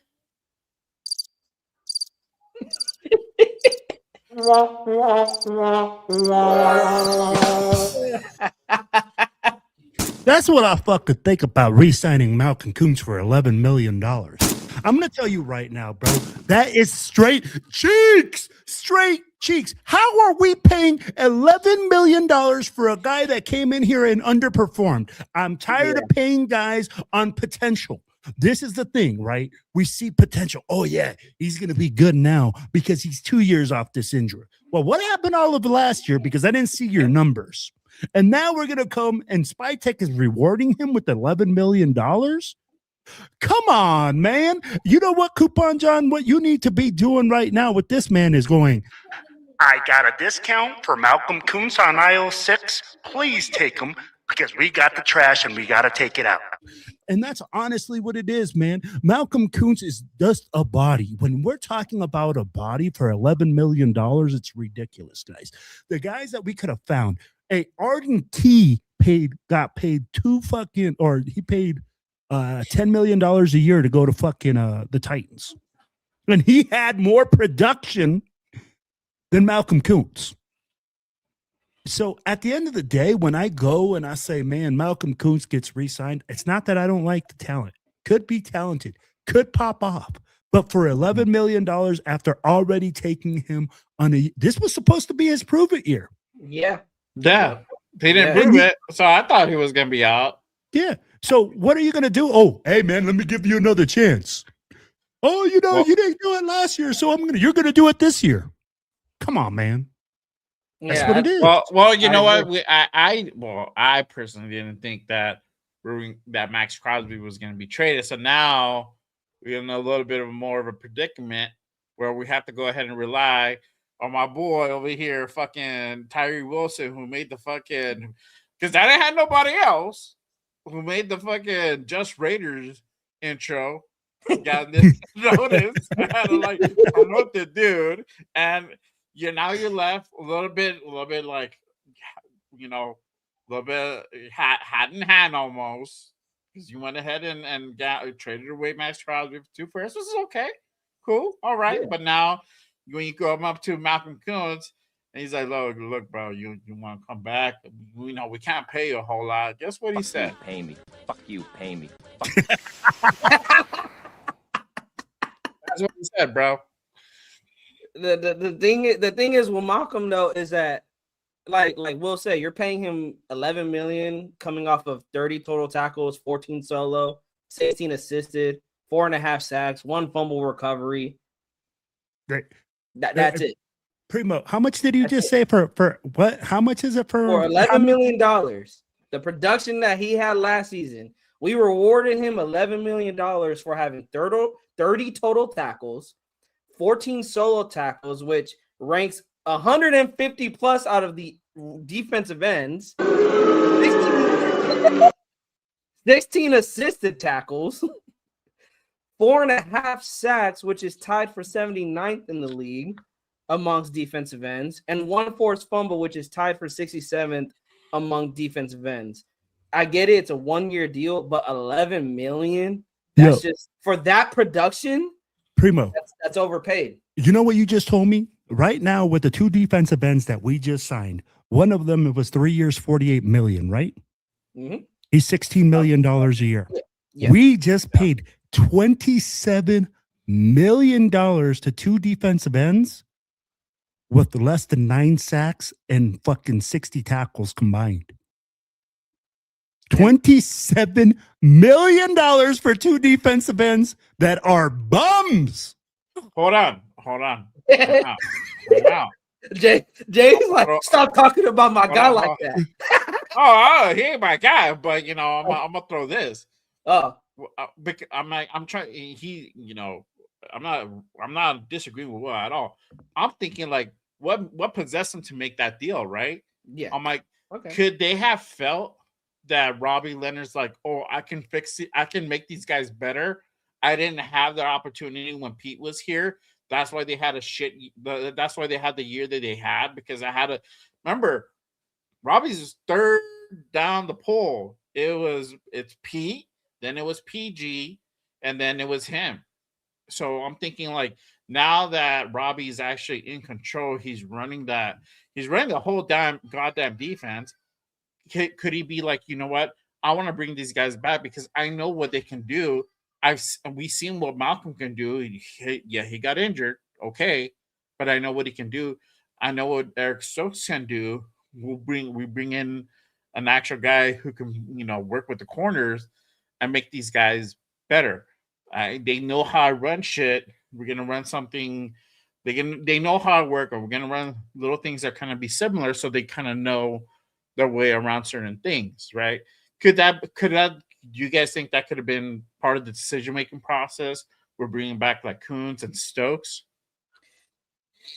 I think for me, bringing them back wasn't even the issue. But actually, no, I agree.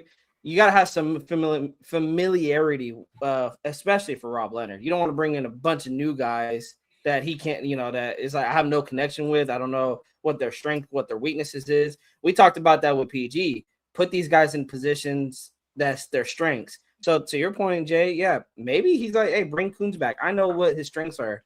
PG didn't really utilize his strengths. Pete Carroll didn't really utilize his strengths, but I could get those strengths out of him. I think for me, when it comes to the Kuntz, it's the deal that Spytek signed him to. I'm not upset bringing him back. I'm upset at the deal that he got, $11 million to him. Now, if he goes out there and earns it, that's what it's going to come down to. He has to go out there and earn that $11 million. I'm expecting. I don't want, shout out to Ant. He says, could he be a rotational piece with Tyree? I don't want to see Kuntz as a rotational piece, because $11 million, you are not paying him to be a rotational piece. No. You are paying him to be a starter on that defense. And I need starting stats. I that 4.5 sacks, 16 tackles, to Will's point, and same thing for Kwity Paye. You're not getting paid for 4.5 sacks. You're not getting paid for 16 total or 30 total tackles. You are getting paid to at least, we're not asking for Max Crosby numbers, but you got to at least hit 8 sacks, 10 sacks, right. At least that. I need that from you. And if we could get that from Malcolm Kuntz, I will look at this deal and be like, you know what, Malcolm, you shut me up. At the end of the day, I want to be shut up.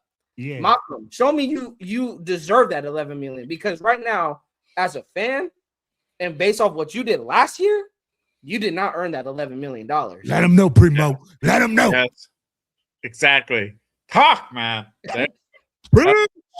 Yeah, you're right, bro. We do need to see something.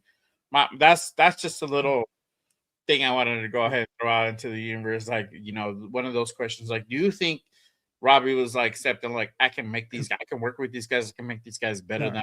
And you don't want to set them up for failure either. Yeah, and here's the thing. Like that's exactly what Primo just said. Because right now, Robbie Leonard has been set up for failure because he doesn't have anyone.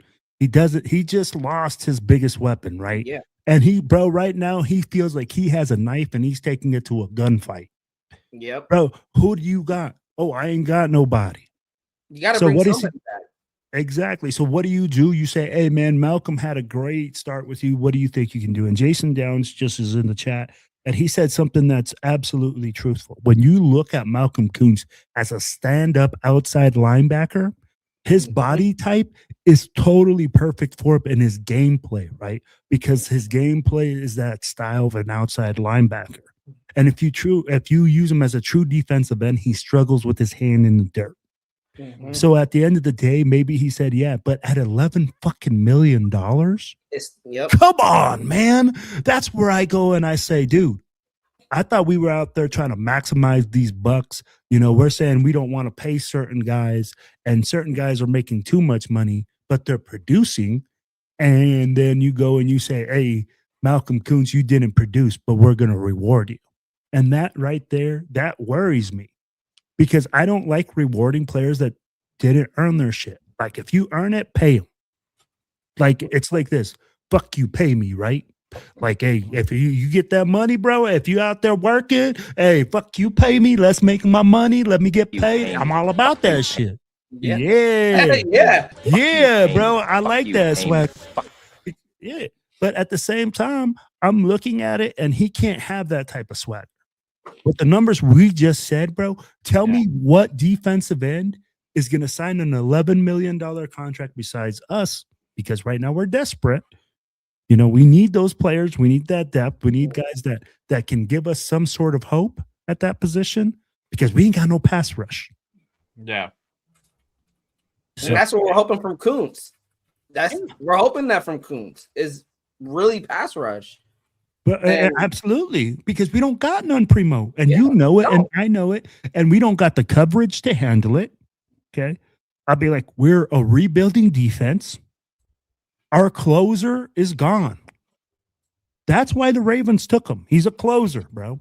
When you're talking how they're going to use him, they're going to use him as a weak side linebacker to be the ad in their 3-4 defense. In a 3-4 defense, you always bring an ad or two. Shit, that's the best thing about a 3-4 defense, is that you can bring a linebacker or two from the second level, and it creates one-on-ones. It creates mismatches because of the angles of pursuit, etc. So when we look at that, Malcolm Kuntz will be used as that weak side linebacker, as we used to use Max Crosby, but he better fucking produce. Yes, and that's where I'm at. That's where I'm at. Well, I think we're on the same wavelength right there. Bro, without that, we ain't going to do shit. All of us. I think all of us are on that. Like, you have to go out there and earn it. And I believe this scheme also benefits Kuntz. Like, they're setting Kuntz up to have a really good season. It's just going to be on him. It's going to be on him, because I believe he has the coaching around him. He has a scheme around him. And I know you guys are going to talk about the draft later. I think they're going to set him up with a good nose tackle inside. That's going to have to open in the end. It goes to that. You have to. It's not about, oh, we will. No, you have to, because of who you have at the edges. Sure. And I love it, bro, because look at the linebackers we have. Like we said, hey, man, the linebackers we have, they're not real. Like, one is not really a run stopper. The other one is injury prone. So what do you need? You need that big behemoth. You need that Mac Daddy. You need all that sexy that is up front. Hey, bro, But hey, I'll tell you like this: as a linebacker, and you see a defensive lineman swallowing up blocks at the point of attack, bro, you're thanking him because you're just fucking hitting that gap so fucking hard, just hitting downhill because the guy's taking up a double team. Yep. That's what we need. We need that one guy that's going to take up double teams in those two A gaps to let those two linebackers flow. Yeah. Yeah. Yeah. I'm gonna go ahead and hit on since we're still on this talk on the defensive side and just in general. We said this earlier. Who else could the Raiders target in this free agency? Obviously, we're talking about edge, right? We talked about Michael Coons, him getting re-signed. We talked about Eric Stokes. Who could they potentially go after for the rest of the holes that we have in this defense or on the offensive side of the ball? Sticking to edge, and we were talking about this earlier. Well, Chase's still out there. Do you thought he got re-signed? And I thought he got re-signed. I thought he had signed. I thought he had signed. He's still out there. He's still out there. Obviously, we know what Chase can do, what he is. He worked with Robbie Leonard, so he's more than familiar. He's 26. He's going to be 27 this year. So still on that youth movement. How y'all feeling? And you know what? His price tag did go up, but it's still not breaking the bank or anything crazy like that. It's just around $9 million. So it's cheaper than Coons. But how do you guys feel about bringing him back? What other positions do you guys see that we go after in this free agency as well? Anybody that stands out for you guys?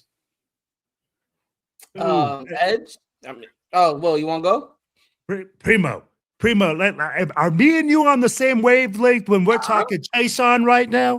Bringing Chase right now, bro. That would be a absolute game changer. Hey, I'm not complaining about Kuntz no more about this deal. You gotta, if you could open it up more for Kuntz, I'll say that. And Chase will open it up.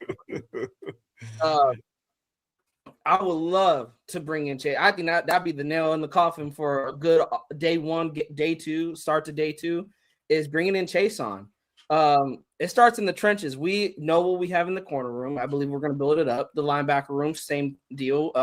Coverages in the back end is a little bit of a question mark as of right now. Again, we don't know what this defense is going to look like come week one, come the regular season, but it starts up front in the trenches. Get after the quarterback. Chase Kuntz, I love stopping the run, but what I love even more is watching Mahomes eat grass, Herbert eat turf, Knicks eat grass, sending those boys down into the ground. Because what did Al Davis always say? The opposing quarterback must go down, and he must go down hard. And so I'm looking at edge and that defensive line as a whole as a priority. Go get Chase and yeah, his market value on Spot Track is $8 million. Yeah, shoot, if you're giving Kuntz $11 million, bro, there should be no excuses on why you can't go get Chase Yeah. Yeah, for sure. So I gotta say about that. Tell me. Jeez, bro. Are you kidding me? Why are we waiting? Why have we not dialed 411 speed dial, whatever it is, to Chase agent right now for $8 or $9 million? We need to address the pass rusher situation, and he knows when to drop. He has that natural tendency to know when to pull off, okay, when he's being added. So tell me why we haven't looked into this. Why haven't the Raiders already been knocking down at the door? He plays in the 3-4 system already with the Patriots. He understands he's a Max Crosby disciple. What better way than to replace a guy that does pass rush specialty than with another guy that has a proven track record? Proven, key word right here. He has already done it 2 years back to back and not paying $11 million. Man. Come on, man. Yeah. Pay the man. Fuck you, pay me. Interesting, man. That's fucking interesting. There you go. All right, man. If we bring back Chase bro, I'm gonna be very happy with you. I'll be a very happy dude. I think he'll be a great asset again. Sticking with the youth movement. But you bring him back, you keep him here. You keep him here for quite a while.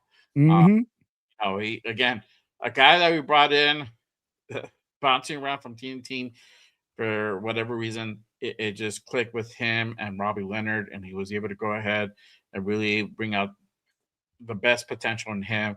And the guy has been just on that upward trajectory. I think if he reunites with Robbie, we're gonna see a continuation that he can still even get even better, which is crazy.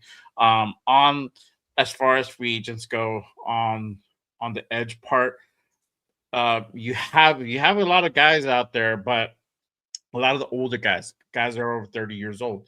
A guy Around the same a time. little bit older, but that's still not too much on the expensive part is Hassan Reddick. Hassan Reddick is out there. But other than that, you have guys like Cam Jordan is going to be a free agent.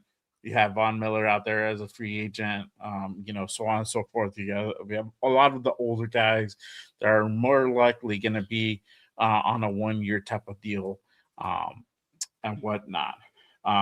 But Von Miller ain't retired yet, bro. I know. I'm waiting for the. I mean, like, hey, I was about to say, come on one day, bro. Like, Bro, we're still waiting on that. I know. I don't think he's gonna retire anytime soon, bro. For real. I was like, shoot, man, I'm like a senior citizen hotline here soon. Yeah. Free agents. Yeah. Oh, go ahead. Hey, real quick, my guy Primo has to head on out. Let them know what you have going on, where they can find you, all that good stuff, bro. Raider Primos on Instagram, on YouTube, guys. Just search up Raider Primos. And you will find us. We got a flag helmet. Just that's the logo. What we got going on, guys, we are going to be breaking down this free agency continuing tomorrow.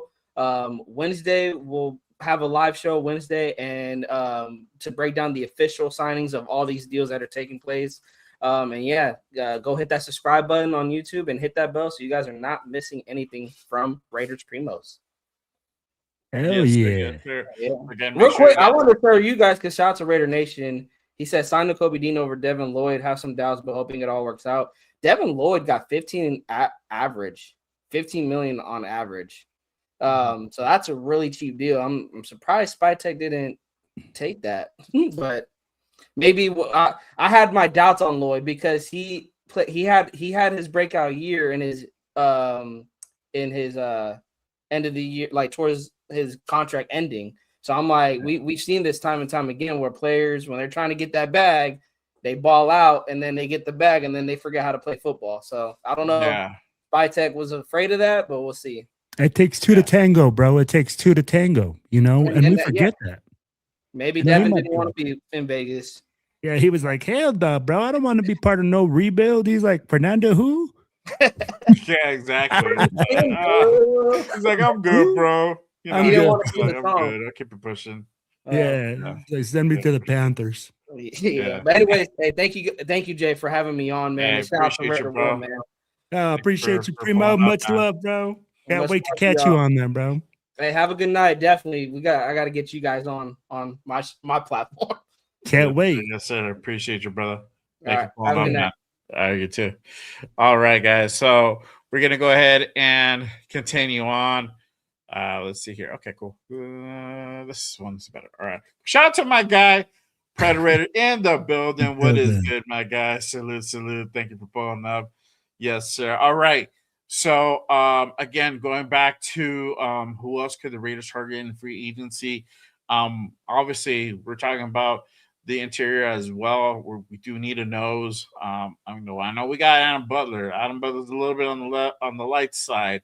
I really do think we do need an actual nose out there.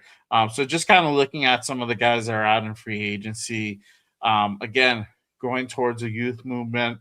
Sticking to that youth movement, you have Logan Hall out of Tampa Bay. He's 25, going to be 26 this year with a market value just at around $8 million.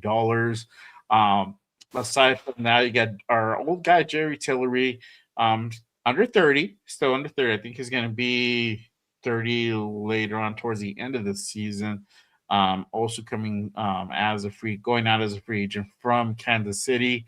And then you have Otito Ogbania from the Chargers. He's about just over $2 million as well. Greg Gaines from Tampa. Potential guys that we might acquire if we're looking to go ahead and bring in another D-line guy. As wide receivers are concerned out there that are still available, that are still on that kind of youth movement. Curtis Samuel, I talked about him on Friday. He is available. He's from Buffalo. He's out of Buffalo. Still under 30. Jawan Jennings is out there. I don't know if you would potentially go after that guy. Is there anybody that you see out in free agency that you potentially would like to go ahead and possibly take a flyer on? Will? Man, it all depends on what we need, right? We're looking at it right now, and I think when you evaluate things, I think we're going to trade, to tell you the truth. I think now in free agency in the first day, you usually see the heavy movement, right? You see the most movement on the first day. We did a lot of shopping, Jay. I think now we only have $45 million left in cap space, something like that, right?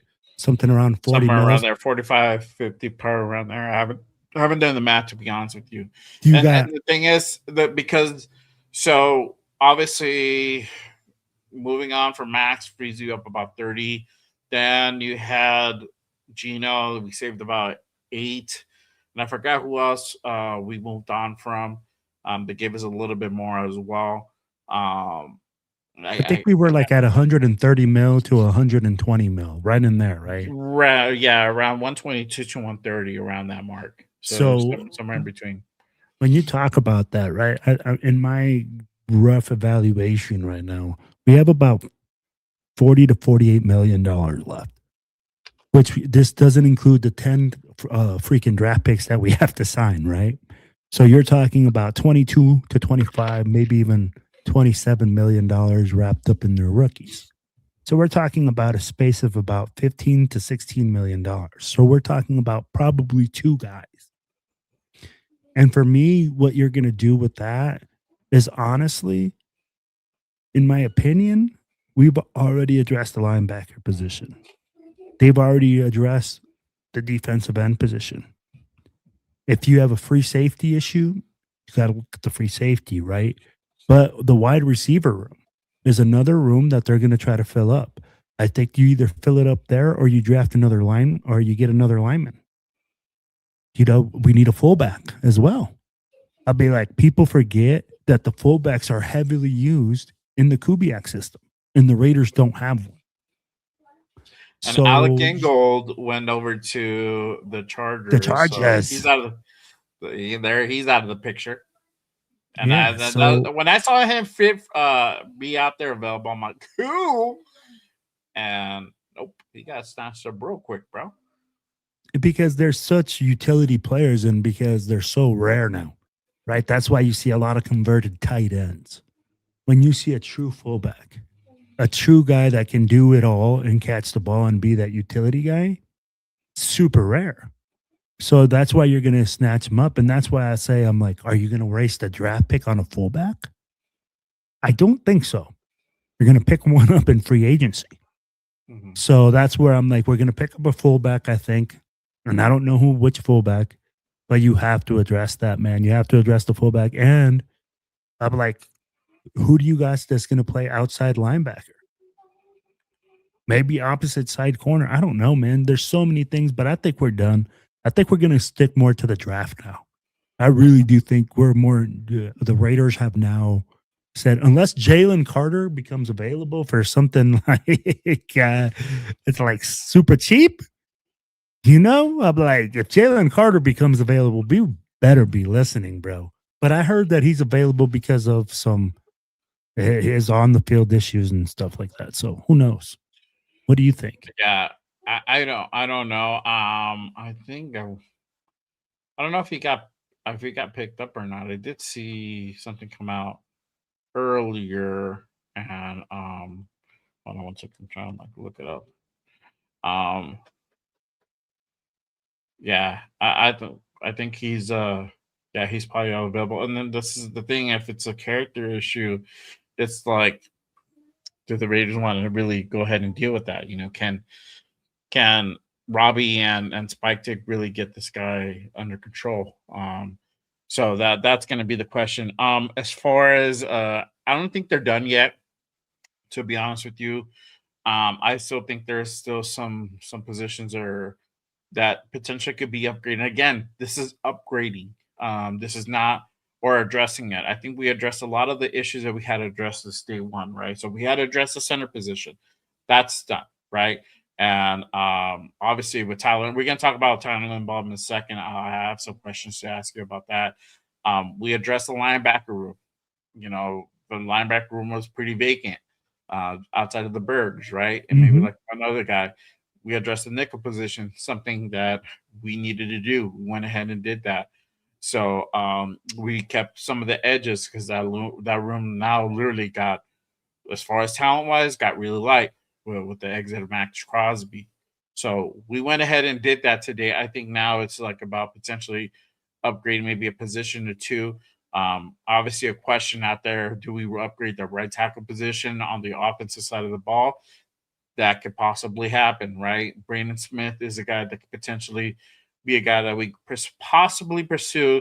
He is a little bit on the price side, not a whole lot.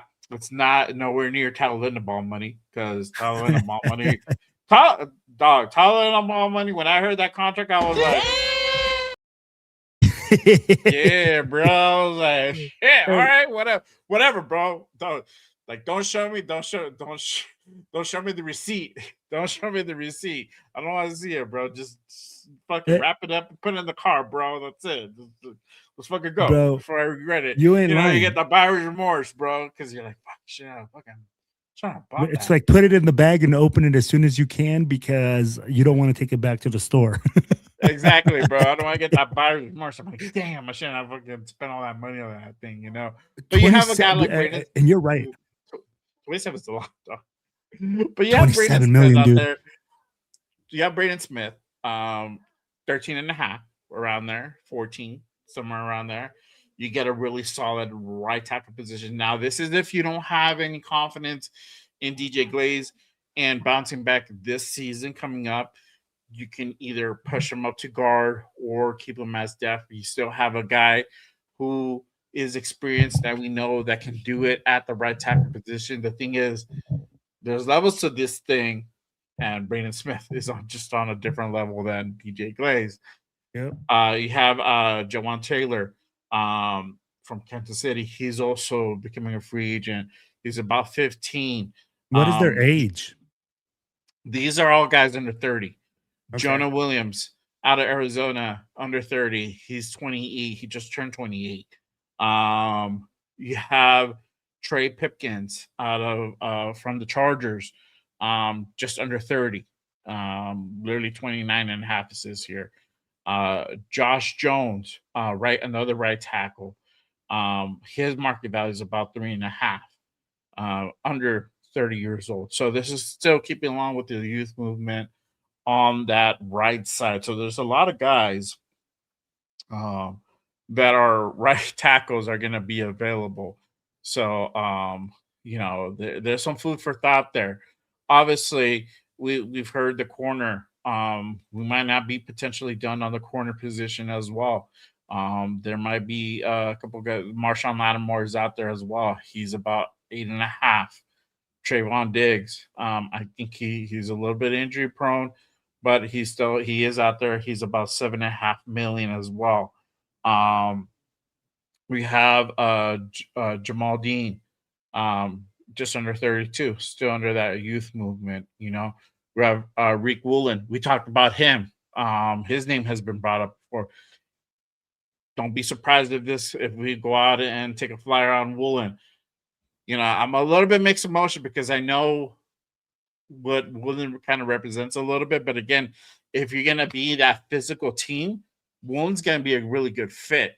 It's just you have to teach this guy to be smart at times on when to do certain shit and when not to do certain shit. I think if you're up He's a ahead a few double-edged sword. scores, if you're up ahead a few scores, you can fuck around a little bit, but like you just got to be disciplined, dog. I think that's the more of the concern for me about Woolen. But this is a guy that I had an eye out since last year. So I wouldn't mind potentially take a flyer on him. And he's just at the $8 million mark. You're not breaking the bank on these guys, right? But I think these guys are potential guys you kind of keep your eye out on. They might potentially get signed by Spytek. We don't know. We'll see. But obviously, I think for the most part, I think we're done with day one. We even got a kicker just to go ahead and kind of cap off the night and shit. Cap off the day. And that's what I'm saying, man. I think we're really like, I love the fact that we're looking at guys that are under $10 million and, within the right age range. But there's a lot of things, like you said, right tackle, right? That's really going to come down to Rick Dennison coming in and saying, man, DJ Glaze really sucks. And this guy is a problem, right? We need to address that. But there's so much young talent there. I'd be like, look at Grant. We got Grant. Who's the other kid? Caleb Williams, right? Am I right? Yeah. The other guard that we drafted? Oh, Caleb Rogers. Caleb Rogers. We have him. We have so much young talent. Yeah, my bad. I'm like, we have so much talent on that offensive line that I'm looking at it and saying, what did Rick Dennison come in and say? If he comes in and says, hey, man, we can work with these guys, we're good, then that's cool. Or maybe he says, hey, you know what? We need a right guard. And we draft one at 14. Yeah. We can draft Ione out of Penn State or whatever it is. Or something like that. That's a mauler. And you get a right guard that's a mauler. But then if you go and you say, hey, my whole offensive line needs to be restructured or rebuilt, then we're looking right now at saying, hey, I really do agree with you at upgrading the right tackle position. That's the only position in my mind that you can upgrade on that offensive line and not draft one. You can draft the right guard. Right guards are easier to draft than they are right tackles. So you could do that. But what I would like to see is for us to see what we have in the guys we got right now. I'd be like, I want to see these guys develop because that means that those picks were good picks and we're able to keep guys for a longer term. You know what I mean? I'll be like, but we'll see what happens, man. But I agree with you. The only position on that offensive line that we can really see an upgrade on and not draft one and say, hey, we can't get high value is right tackle. Yeah. Yeah. I think that's the only, like, if you're that's why I said, I keep saying this for the last 3 months now, because I said it even before the season ended. I think there's obviously the center position, but the guards, we know we have JPJ. There's potential in Caleb Rogers. You can ultimately, if you want to go ahead and upgrade that right tackle, you can push up Glaze, you can keep him at depth. So there's some options there. You can slide him inside. Yeah, so you have some options there. I think if you want to go ahead and upgrade that right tackle, you're almost not completely bulletproof that offensive line, but you have a really solid one, almost all the way around. The only one will be that right guard, that because you bring in a guy in the second year who hasn't had a whole lot of reps, that might be the area that you will be a little bit suspect upon.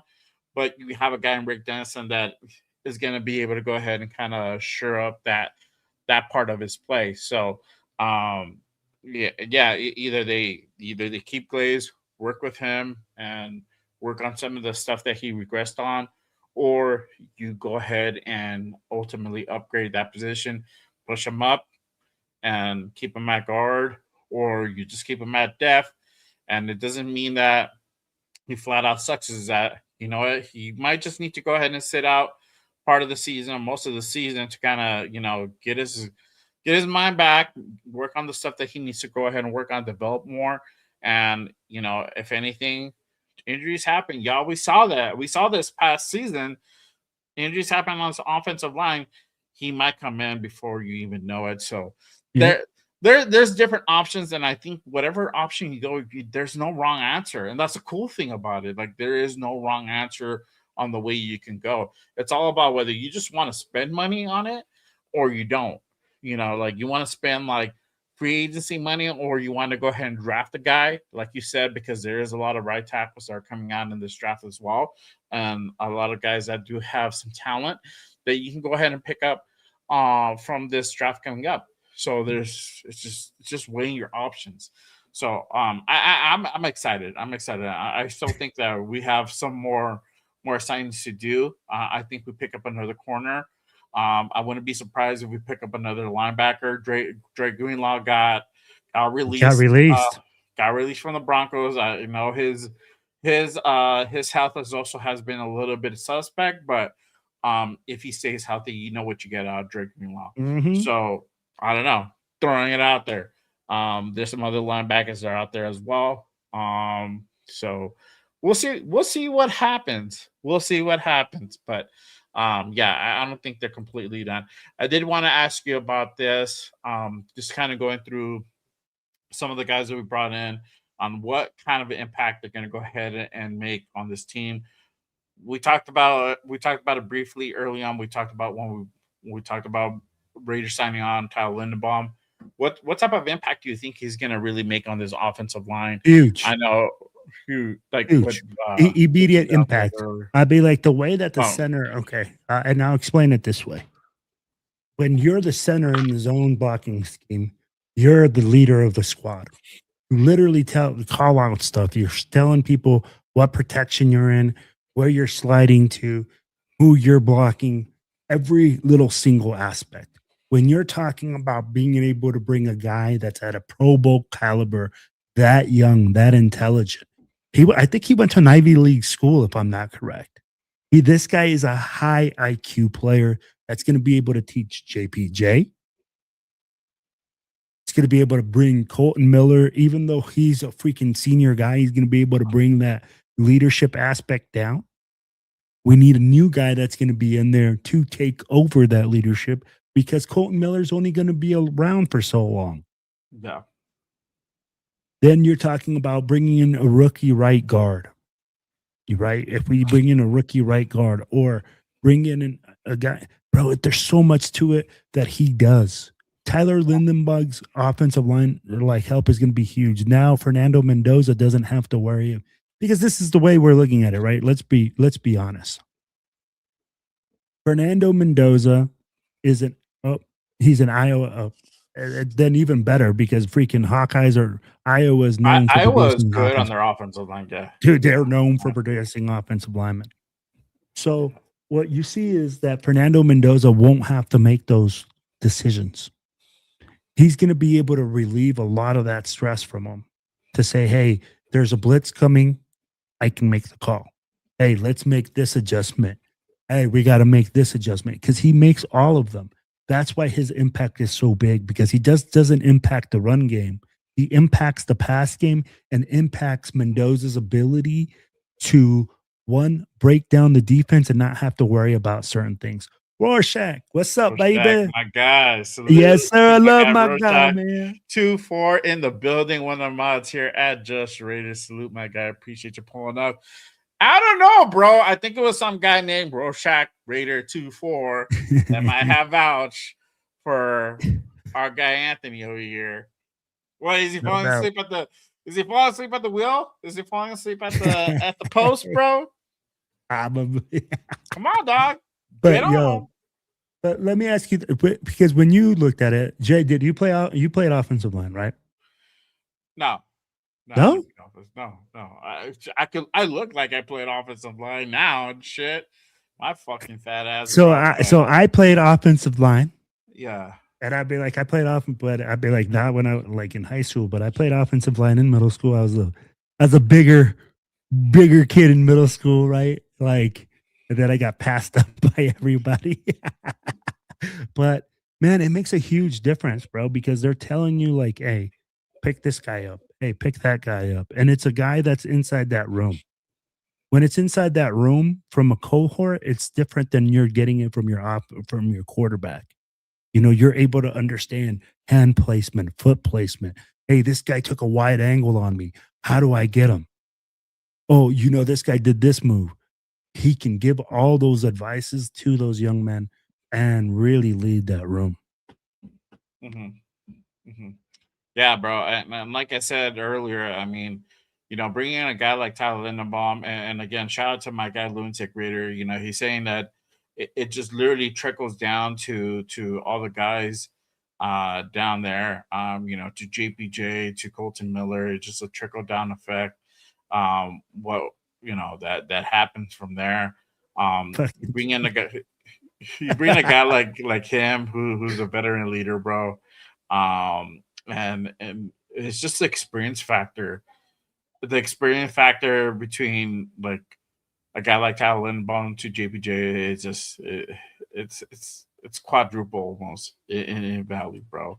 And it goes a long way. So shout out to my guy Lunatic Raider. He says goes beyond filling the center position and also trickles down to the 2 guard spot by Linderbaum making those spots better with JPJ and possibly Rodgers benefiting from it. So there you go, you know, and like you said, it's a trickle down effect. You bring a guy who's been doing it for a very long time, longer than JPJ has. So that's why I say it's an investment. It's an investment into the offensive line. You have to. This is where this is really going to pay dividend come next year. Come in 2028, when we're starting to make really those runs. You know, this is again putting the foundation together. We're still putting the foundation together, but now we can do a little bit more coming this draft, right? Because now we got options. So I think we're on the way there. But yeah, Tyler Linderbaum's impact is going to be huge this season for sure. I want to ask you this: what's going to be Walker and Dean's impact on this linebacker room? What do you see happening? Obviously, we needed that veteran leadership. What are your thoughts about that? Hit me with that explosion, bro. That is exactly what's going to happen in that locker room. We upgraded massively. Damn straight. We just blew that motherfucker out the building, son, with Nicole Dean and Walker coming down. Come on now, man. We have upgraded tremendously in the linebacker room. When you're talking about Devin White, I'm like, Devin who? Yeah. Right? When you talk about freaking Landon Roberts, Landon who? Yeah. Right? These 2 guys are massive upgrades in the linebacker room. You're bringing in 2 young bulls. These guys are going to come in and make an immediate impact for the Raiders. I'll be like, come on, man. These 2 guys are absolute dogs. They want to be good. They want to be great. And now with that mixture, our freaking linebacker room went from like a C- linebacker room to an A++. So at the end of the day, Spytek killed it, knowing that in his 3-4 defense, he needs 2 guys that can cover space, that can fill the run, and take on lead blocks. Yeah. Now it's like you said, where do we get our nose from? Where do we get our AA gap plugger? Do we draft one? Do we get one in free agency? All still to be seen. Yeah, for sure. 100%. Real quick, hey Mookie, don't spam, bro. Don't spam. I don't want to block you. You're getting a pass right now because you're a Dodgers fan, but other than that, I would block you, bro. So don't spam. It's all good. You're a Rams fan. Don't care. Cool. I'm glad you're a Dodgers fan too, bro. But just don't spam, bro. Get it? You like? I get it. You like farm animals. It's okay. All good, bro. It's all good, bro. I don't judge, dog. But going back to this, yeah, bro. I mean, what I feel honestly, and I'm gonna dip into this. I feel that you need to set the tone with the veterans in there, with guys who have that experience, who have that talent. Obviously, there's questions on some of the guys, but I think other than that, they're solid. But I think this is what's going to happen. Obviously, we're going to bring in some young talent in this draft. You sprinkle that with some of these guys we just acquired. Oh shit! Hold on, bro. Let me put on my little thing right here.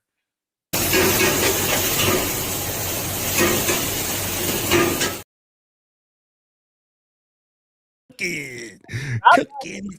It's gonna be cooking, dog. Jacob Rodriguez, bro. He's just, I'm in love, dog. Okay, I'm gonna say from the top of the mountain to the deepest ocean. I hope we get that guy, bro. Let me ask you. I hope we get that guy, bro. I wanted him too, but now, okay, now that we've made this double upgrade with Dean and such a large investment at the middle linebacker position, do we really invest? Because I think for me, he's going to be either that 14th or that second first round pick, right? So, or second first pick. So I'd be like, where do you see it? I mean, like, do you see him going 14 or do you see us taking a chance in the second round on him? And I'm like, and do you really see him doing the second? Yeah. Oh, he's gonna go top second, bro. He's gonna go early second. So we have to pull the trigger in that second round. Yes, and that 36 pick, number 36, which is what we have. You would have to pull the trigger. He's not gonna be there past 40. He's not. So that's the dilemma that you have. Now it makes it a little bit more easier to go ahead and do something like that because now we have the number 14 pick. We'll talk about that in just a second too. But now you have options. You know, you have options on some of the stuff that you can go ahead and do in the second round. But I did do one mock. I'm gonna put up. I don't know if it could happen. Anything could happen in the real life draft.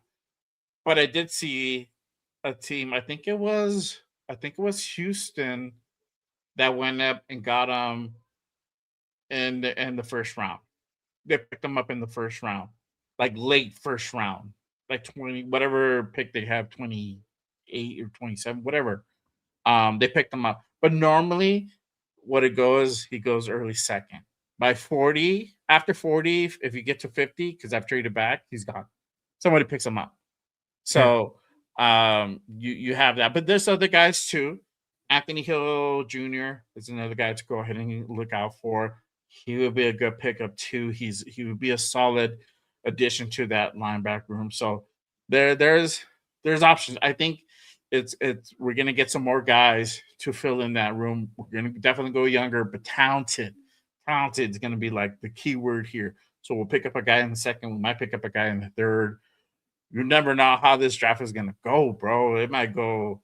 We might do some wacky shit in the first round, and we got some extra things going on here now. You just wait, bro. Yes. In day one, I'm gonna tell you. I'm gonna bring something up, and I think I want you to think about it and see what happens. But we're gonna talk draft probably here in a little bit, so I'll wait for that, bro. Yeah. Shout out to my guy, IE Raider Mike in the building. What is good, my guy? Salute. Appreciate you. Let's see. Yep, O-line is loaded. Yes, sir. Big addition. Yes. Raiders making some moves today. Spytek ain't messing around. Yeah, bro. He put on his big boy pants today and said, I'm gonna go to work and I'm gonna do some shit today. And here we are Don now. John, baby. Big Don John.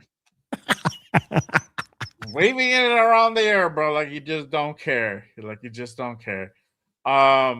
I know we talked about Pay's a little bit about Pay's impact on the defensive line. Again, I think we're at a point where we need more depth here, and I think this is it. Obviously, he has potential to be a starter, obviously, but it's the void that got left by Max. So I think bringing him on, I think it's a good move. It's a solid move. Yes, he's not threading the needle or anything like that, but I think it's a solid move. He's going to be doing what he does is going after the quarterback and stopping the run. And hey, I'm 100% good with that. With Naylor, this kind of is a little bit more that I do want to kind of go more in depth on, because this wide receiver room is a little bit light as far as talent. What do you feel like his impact is going to be? Are you feeling that he's straight going to be wide receiver 2? Could he have the potential talent to maybe take up the mantle and be that number 1? What is your feel about him? I feel about him is that they drafted him to be a number 2 because supposedly at 14 we're supposed to draft a wide receiver. Dun, dun, dun, dun. I don't know. Supposedly, right? Or you know what? In my book, you might even use that 14th pick and next year's first round pick to move up in this draft to get whatever you want. Could be an interesting move as well. But right now, man, if you're looking at it and you're saying Naylor is an upgrade to any receiver that we have.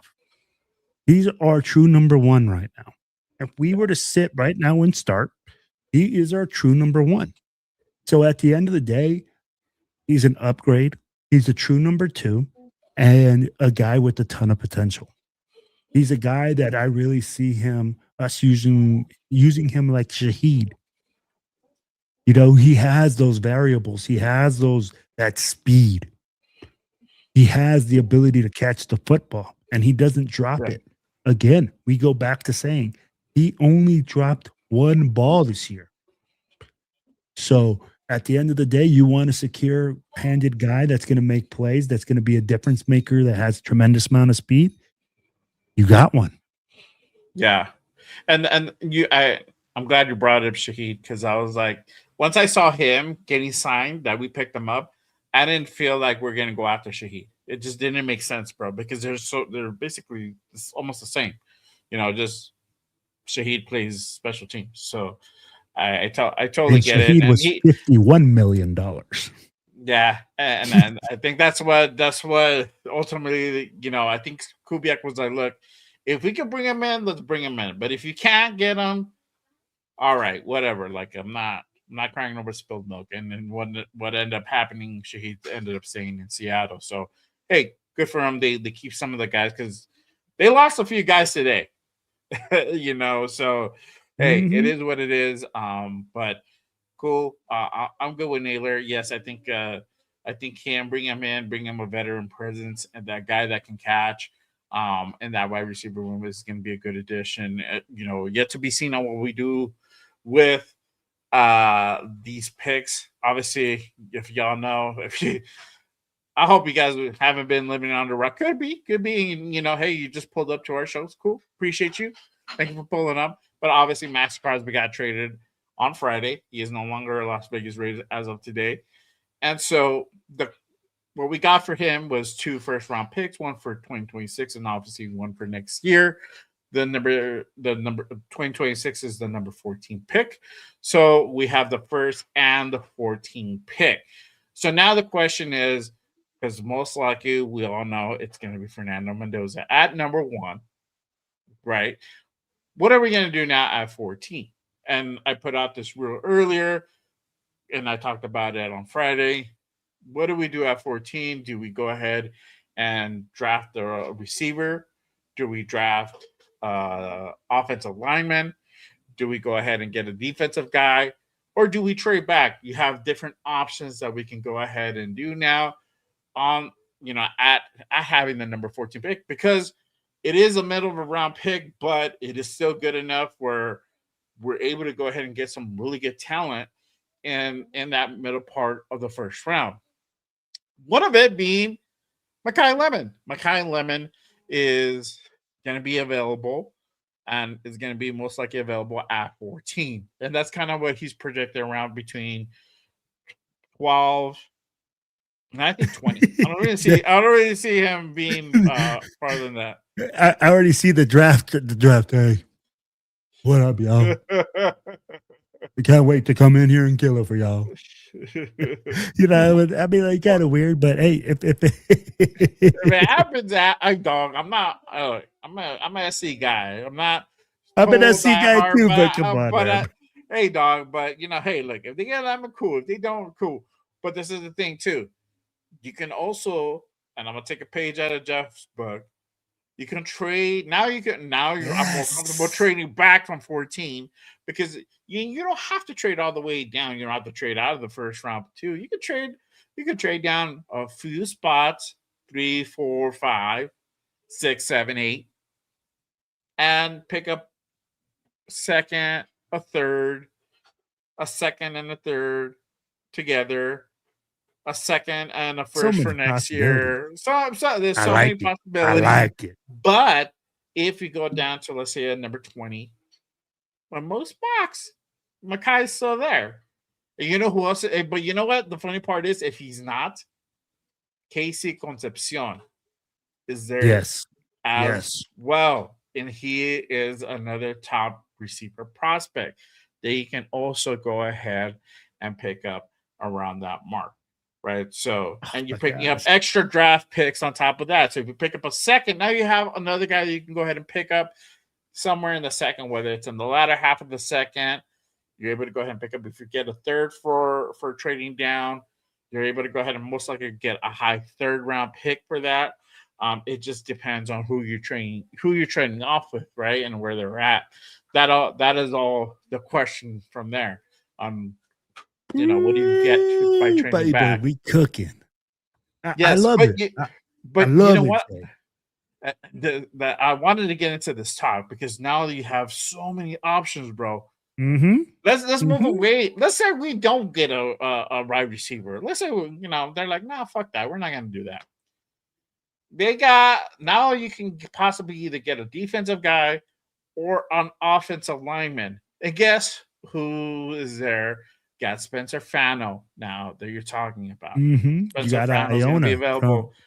Vega, Leon is also in that realm, and though he plays guard, and now you're having into other conversations like, okay, we don't really need a guard. I like the dude's tape. I think if we were in the business of getting a guard, 100% get that motherfucker. But we not. We have guards right now. We drafted a guy in the third round last draft. I think we good, right? You can go ahead and get a defensive player. You can go ahead and get your potential Max Crosby replacement or close to it. And let's not put so much go pressure. Ahead and drop down to 14. You just don't know. I said Sonny Styles also, but Sonny Styles looks like he's fucking catapulted into the top 10. Bro, so no, I'm gonna give you something. Okay, you said I don't know. Okay, how about if I do if you want Sonny Styles, and I'm gonna tell you, if Sonny Styles is such a great player that we believe he's that valuable, why not trade the 14th and something pick to move up to get him this year? Say, hey, I'll trade you 14 and the first round draft pick I got for last year or for next year, and then move up and get him. And that's it. What? 2 first rounders. You switch 14th and you give them next year's first round that the Ravens gave you to move up to the top 5 picks. I don't think you have to give them the whole. I don't think you have to give them next year's first. I think you can get away with it if you give them like the third. I think the 14 and the third, because we still have a pretty good third. Or you can give them your high fourth. That might swing it. I would say this is the wheel and dealing where Spytek has to come in and figure that part out and get that negotiation part down. So I did the mock draft, right? Okay, so I did the mock draft. They will not accept it in the mock draft unless it's 2 number ones, and the highest I could go was New York at 5 for the 2 ones. Now, wow, so you went up to 5? Yeah.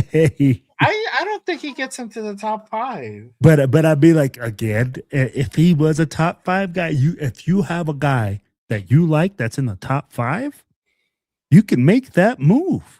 Like you said, if you want to trade back and say, Hey, man, you know what? Give me next year's one. That means the Raiders got 3 number 1 draft picks next year.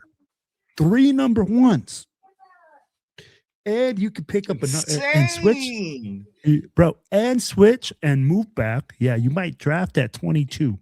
You might draft at 20. At 20, if Messador is still available, you get a pass rusher. Give him to At me. 24, if you still get somebody else at 24, offensive lineman, defensive lineman, corner, whatever. Caleb Downs might still be available at that time because of his knee thing. Some Yes. people might pass up on him. Casey Concepcion will still be available at that time. So when you move, and you get more draft capital, and you say, "Hey, give me your first rounder this year, give me your second rounder or your third rounder," bro, you're talking about snowballing this into a mountain of picks, just like the Bears did, and that's exactly what the fuck we need to do. Give me all those guys, bro. Give me all those pro guys. ready. End of story. End of story. End of story. Give me a Messador. Give me Concepcion. Plug those guys in. Give me what's his name? Caleb Lemieux. Lemieux's out there too. Yeah, and that's the thing. Like when you look at all those names, and you said youth movement, right? If we're going young, Raider Nation needs to embrace the suck. We're gonna suck next year. We're gonna take our lumps. We're gonna freaking go out there and not look very good. We might be a top 10 team again picking next year. Hold on. Pump the brakes a little bit. I don't think we're gonna be. Look, we went ahead and did the unthinkable and traded away Max Crosby, right, for 2 first-round picks because he didn't fit into our timeline and all this, you know, whoop-de-woo and whatever. So now we have a number 14 pick that we can, you know, do either get a BPA in whatever class or trade down from and get extra picks and literally fast track our rebuild. So now from like knowing that we just like plain old gonna be like garbage, hot garbage, we might be just like garbage. We So might I'm move gonna into the tell you VI range, bro. We might move into like that I range.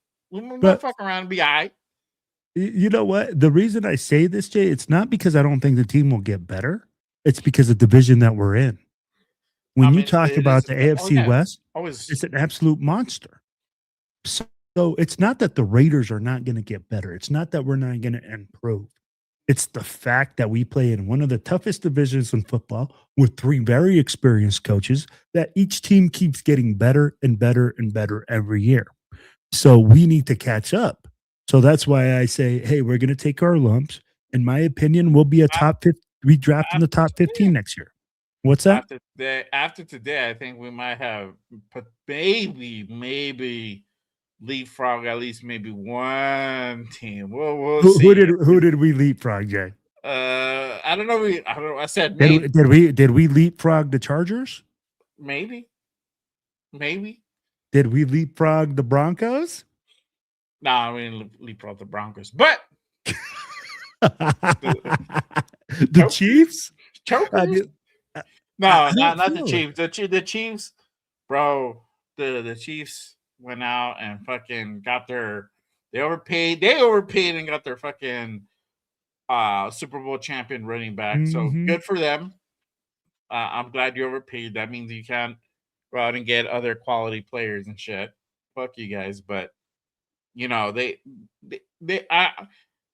you always have to worry about them, and until like I think Mahomes exits the division or he retires, and then you won't. It depends on what the next guy is too, but you know for sure. I mean the Broncos they're still going to be formidable this season. I don't think they're going to lose that much of a step. Neither the Chiefs are going to go ahead and do some of the things to go ahead and get their ass back on track. I think the Chargers is going to be us, and the Chargers are going to be more in that neck and neck. But obviously, we'll see what we do in this draft coming. But now we have more ammunition, we have more draft picks, we have more things that we can go ahead and do, especially in that first round. I'm excited for it. In that second round, again, I feel that in that second round, we're probably going to go defense. Don't be surprised if we pick up a nose tackle, Jacob a Rodriguez. linebacker. Yeah, Jacob Rodriguez, Lee Hunter. We went with Lee Hunter in the combine, so that's a guy that you can go ahead and keep an eye on for as well. Anthony Hill Jr., a linebacker, is going to be out there as well.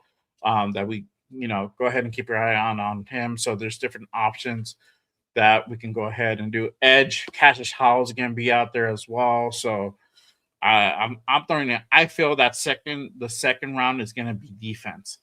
Third round, I think we're probably going to follow suit on that defensive side. I think for us to be really, if we're going to go offensive line, is to upgrade. And I think to upgrade, you have to do it in the second or first round, because we drafted Caleb Rogers in the third and Charles Grant in the third. So when you draft in the third, these are potentially like almost starter level. They're almost there, right? It just depends on how you work with them, how you develop these guys. When you're getting somebody in the first round, second round, especially for offensive line, these guys are potential starters already at that point in the NFL. So that's what you're kind of looking at. So if something happens, even if they draft somebody in the first or second round offensive line, I'm not mad at that. I'm cool. Would I be a little bit disappointed we didn't get Rodriguez? Yes, but I won't throw my TV out the door. I won't. And then the fourth round, we got comp picks as well. So now we got like 2 extra comp picks on top of what we already have. So I expect us to go, again, defense. We might mix a little bit of offense in there. We might pick up. There could be where we get a lineman. We also got to think about, hopefully Spytek is watching, but probably not. Maybe down that line, later rounds, we draft Colton Miller's potential replacement for down the line. We have to. Yeah, so you have to think with the future in mind, and this is the thing that we failed to do years prior, and this is now we're barely getting to the point where we're able to go ahead and kind of rectify that. I can't wait to see what they do. Obviously, corners are going to be another one too. Safeties, might pick up another safety in this draft as well. Maybe pick up another nickel. It just depends how you want to go ahead and go as well. Let me go ahead and take some comments from the chat. Again, appreciate you guys pulling up and rocking with us on this Monday night. Make sure you guys go ahead and get your questions, comments in real quick. We'll be on a little bit longer, but make sure you guys hit that like, hit that subscribe on both channels. And also, I think Primos is still on as well. So if you're on Primos channel, you're new there, make sure you guys go ahead, head on over, give him a like and subscribe. Where I can't even point at him anymore. Yeah, this way. He would be here, but he's gone. He's not here. So make sure you guys go ahead and give Will a like and subscribe. And then obviously for me at Just Raiders, make sure you guys go ahead and hit that like, hit that subscribe on this channel. Trying to get to that 1,700 mark. So hit that like. All right, let's see here. We go back. Ooh, we got lost a little bit. All right, cool. Butterby,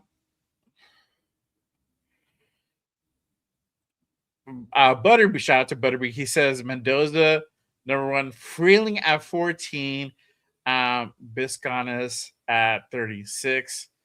Okay. All right. That's all right. Cool. I wouldn't be mad at that. Or I don't know. Monroe Freeling will still be there at 14, but if he's available, he could be. I ain't gonna be bad. Yeah, I think he might go up higher, bro. I think so too. Yeah. He might go up higher. Let's see here. Frank says target your first player, then move, and if you can, have to. Yeah, that's why you have they're gonna have the big board. So for sure. Yeah, at this point, we have the luxury of going BP on 14. We do, bro. Absolutely. Or trading back. It just depends. It depends. Butterby says if you're saying that we're trading Max for Styles effectively, and that was to your point. Or I don't know if you would do that, bro. I don't know if you would go up to get him. It just depends how Spytek and Robbie Leonard feel about him. Exactly, and that's where I'm saying. Yeah, is he talented? Fuck yeah, that dude's phenomenal. Phenomenal. He would definitely boost up your defense immediately, but you would have to go up for that. You would have to go for that unless they trade out of the number 1 pick, which I'll be like, bruh, what the fuck? But again, you have The number 1 pick. do the right thing, bro. You gotta do the right thing. Draft your fucking quarterback for the future. Come on now. What are we doing? All right. Let's see here. Butterbean says, I think this is really a deep class out of the 3rd round. Zion Young early to mid 2nd is a great. Yeah. Another guy too. Keep it on the money. Keep your eye on for sure. Skylar Bell is a guy to watch around late 2nd, early 3rd. But this is the thing with guys like that.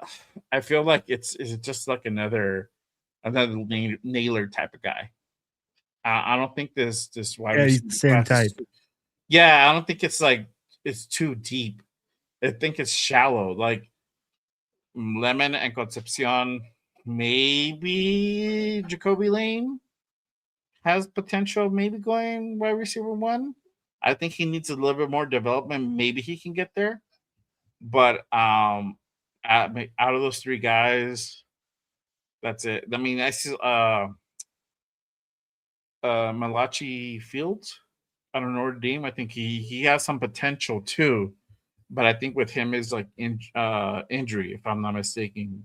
If I'm trying to remember back, I just right now no, I'm not remember a whole lot. But hey, if it's a later round guy, if he's there in the 3rd, that's a guy to kind of keep your eye on. Frank says we ain't out of the cellar yet, fellas. Yep. Nah, but we R. digging, Mason bro. We Thomas. Yes, R. Mason Thomas is another guy to look out for. Man, that is I like that guy. Guy's phenomenal. Raider Allah. Shout out to Raider Allah. He says, How are you so sure we ain't going to take our lumps? Why don't you wait until we play, then decide where we are? You're making too much of what the division we play in. It's a hard division, bro. It's a hard division. And we're in a rebuild, dog. We're in a rebuild. Are we gonna look like complete utter shit? I don't think so as much as I did 2 months ago prior to the Crosby trade. Now that we moved on from Max, because we got the draft picks, I feel that depending how we draft, we might be better, potentially a little bit better than what I originally set my mind out to see. This is a thing that I want to also keep. Again, I'm gonna put it out there to you guys. I'm not gonna stop saying it until the end of the season. Is we can't put expectations on Kubiak. You just have to let these guys put this team together, address the positions, which Spytek is doing right now, along with Kubiak, and putting this team together. Then it's literally starting to go ahead and prepare for the season, through training camp, through OTAs, all that good stuff, yada, yada, but don't expect too much from this team. Just the only expectation is probably just to look better. No, don't focus on the record itself. Not this season. Next season, we can go ahead and start doing that. But I feel like are we going to look a little bit better than originally expected? Yes. And I didn't expect a whole lot from this team. Now I can probably say my head, hold my head up a little bit higher. But some of these things we already needed. I was going to say some of these things we already knew what we were going to do. Getting Tyler in the ball was a must. We needed to upgrade this offensive line. So we knew that. We need to protect the quarterback. We need to go ahead and improve our run game. And that goes down to upgrading the offensive line. So, that's kind of what we're looking at. But go ahead. Sorry. No, my bust, man. Come on, man. Are we really going to go, hey, Now we got Fernando Mendoza, and all of a sudden we're not going to take our lumps? Come on, man. Hey, you got to be realistic. Here's the thing. Just because we're being realistic, saying that this team is going to take their lumps, is going to struggle, they're not going to be the best, they're not going to be the worst, but we're going to be on the way. We know this for a fact. We are in a full rebuild. We just traded our star player. We traded our franchise guy. We are at the bottom of the barrel. We are digging our way out. To say that we are automatically in 1 year going to make a huge turnaround is unrealistic. And then to put that on this young man, okay? And this is why I keep saying, putting this type of pressure on just because Fernando Mendoza is coming, to say that we are automatically going to start winning 8, 9, 10 games is unrealistic. We just came from winning 3 games in a season. Yep. Set the standards. Say, hey, you know what? We're going to take our lumps. He's going to learn. He's going to keep growing, and our team is going to grow together. Year 1, you dismounted. Year 2, you're still struggling. Year 3, you should be a really good fucking team. And that's what the Raiders are expecting. And that's why you see a bunch of 3-year contracts. Yeah. And I think that what you were saying about having do a big leapfrog, that would be more realistic if we had already Fernando Mendoza and he's going on to like year 2 in a similar situation, just kind of like Caleb Williams did, where he had a terrible first year, rookie year, and going into the second season it was largely due to coaching, right? And maybe needing some weapons. Now you can make kind of that type of trajectory makes sense. But honestly, first and foremost, if we're able to go ahead and double the wins that we had last year, that's a win in itself. Not Absolutely. saying that should be the expectation. I'm just saying, like, if that were to happen, we win. If we win one more game than last year, that's still a win. We're building towards something, Mm-hmm. because we have extra draft picks doesn't necessarily mean that we're going to go ahead and be great all of a sudden. No, what I'm saying is it's probably not look as bad as I originally thought. It might look just a little bit better. I don't know about 9-8, my guy. I think that's setting the bar too high, bro. I don't think we're going to be a 9-8 team. I think we're going to be looking a little bit worse than that.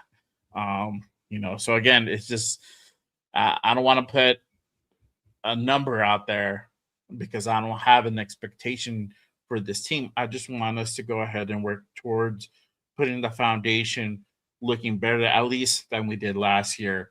Whether it translates into 1 more win, 2 more wins, so be it. Cool. 3 more wins, cool. I'm okay with that.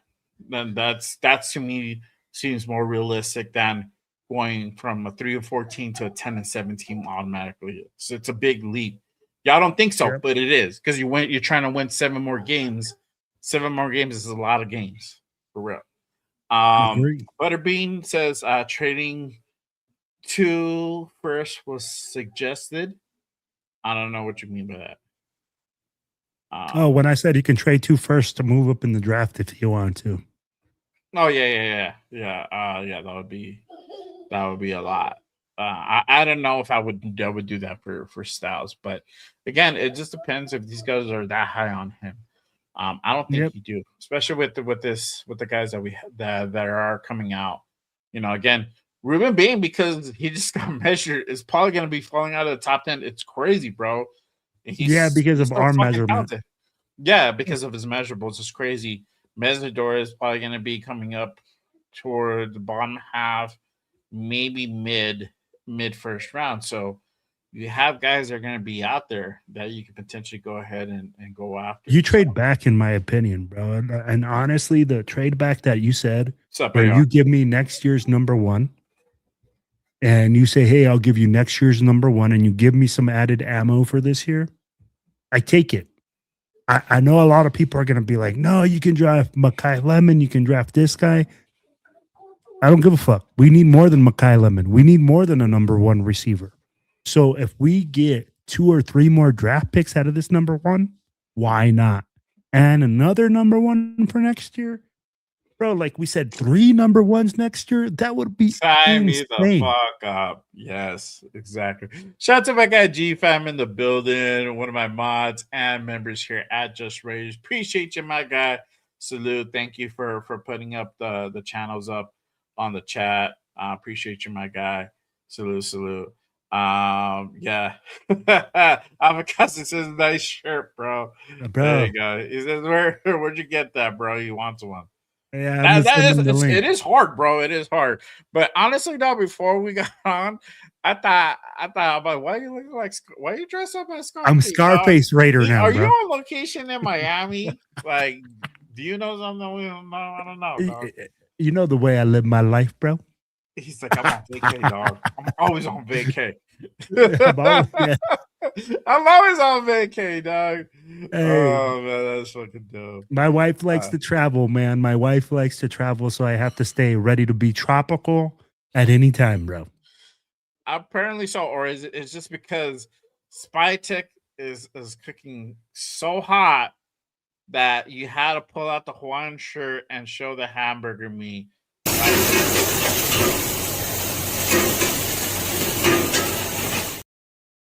Mwah. There you go. My guy Spy over there just kicking in the back, dog. Like, I'm Will Montana, political refugee, bro. My name is Thor Montana. My name is Red, like political prisoner from Las Vegas, man. No, man. Let me tell you. Hey, I call Johnny Spytek. He take care of the business. I say, hey, you fire Pete Carroll the first 24 hours and you get it done. And he got whop ass on. Rochek says the Spytek cooking with Lord, my guy. Yo, dog. Hey, that's how Hispanics cook. That's how Mexicans cook, bro. They cook a lot of shit with lard, bro. I mean, and I know Spytek watches this show, bro. What did I tell you, bro? When we said, hey, Spytek, we need you to fire PG 7 a.m. sharp. What happened? PG fired 7 a.m. sharp. We said, PC, hey. Yeah. Good old Pete. Yeah. Yeah, PC done. And then we said, hey, we needed Kubiak. And we said, Kubiak, we need Kubiak. We need him in the door ASAP. And what did he do, bro? He be listening. He be listening. You know what it is. Yep. Hey. Exactly, bro. At the end of the day, though, like I'm saying, the 14th pick is the most interesting pick for the Raiders draft for me this year. What do you do with 14? Do you make a selection? Do you move back? You can move up. You can move so many different ways.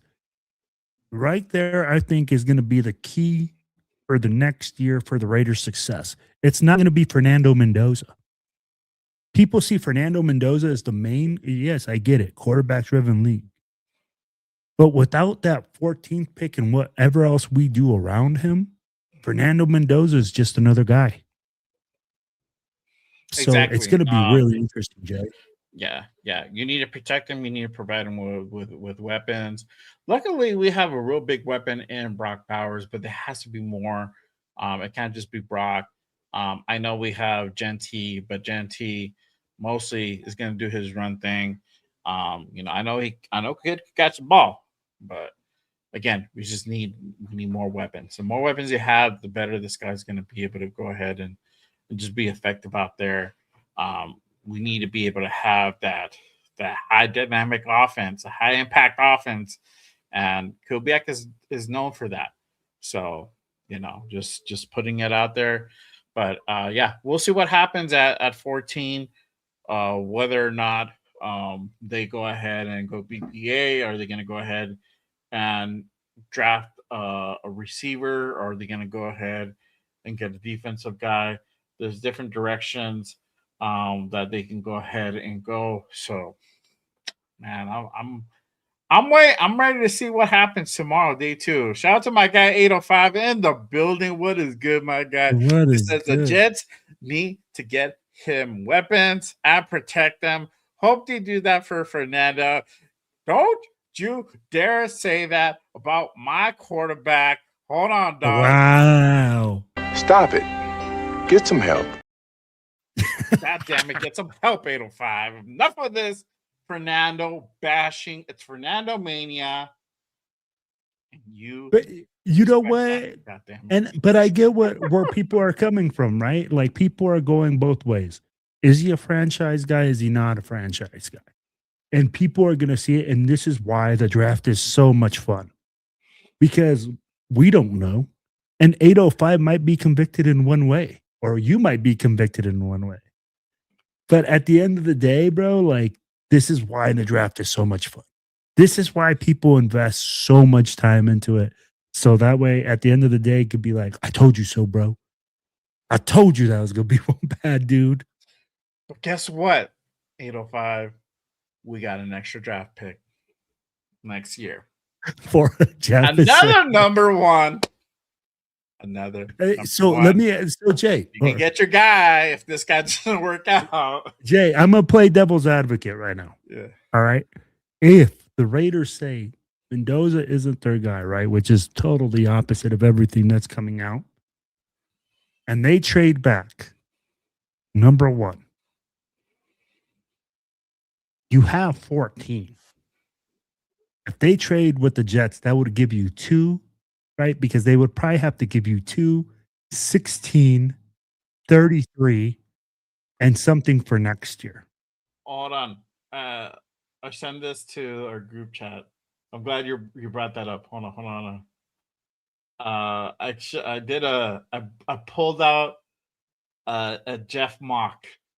Oh my god! I pulled out a Jeff mock, dude. I'm not trying to compare it to the Jeff mock. I pulled out a Jeff mock. Hold on. Everybody's gonna put us at the same. Let I me love you, save Jeff. it. But this is a dangerous territory now that you're putting us in, bro. I know, bro. Like this, like you I did this like 20 pick mock. No, it's kind of Jeff's mock now. Here, let me pull it up right now. Oh man, send it to my downloads. I'll show y'all what I did because you were talking about what do we do if we trade out of the yeah. If you trade out of one, and let's say the Jets, all right, were to offer you this year's second rounder, okay, because they'd have to offer you this year's second rounder and their other first round pick. They might even give you next year's first round pick. Oh my god, a 28 player draft. Oh my god, bro! What think you would do? It's like trade back. No, I'm not. I wouldn't do that crazy, but I mean, like, if you do trade back, right, dude, that would give you number 2 this year, number 14 this year, number 16 this year. I mean, like, that's a ton load of picks for this year in the first round. So I did this mock the other day, after the whole Max thing went down. And I'm like, I didn't. This wasn't the first one I did. Okay, so calm down, Jeff and Bob. Bob. So I did this one for shits and giggles, right?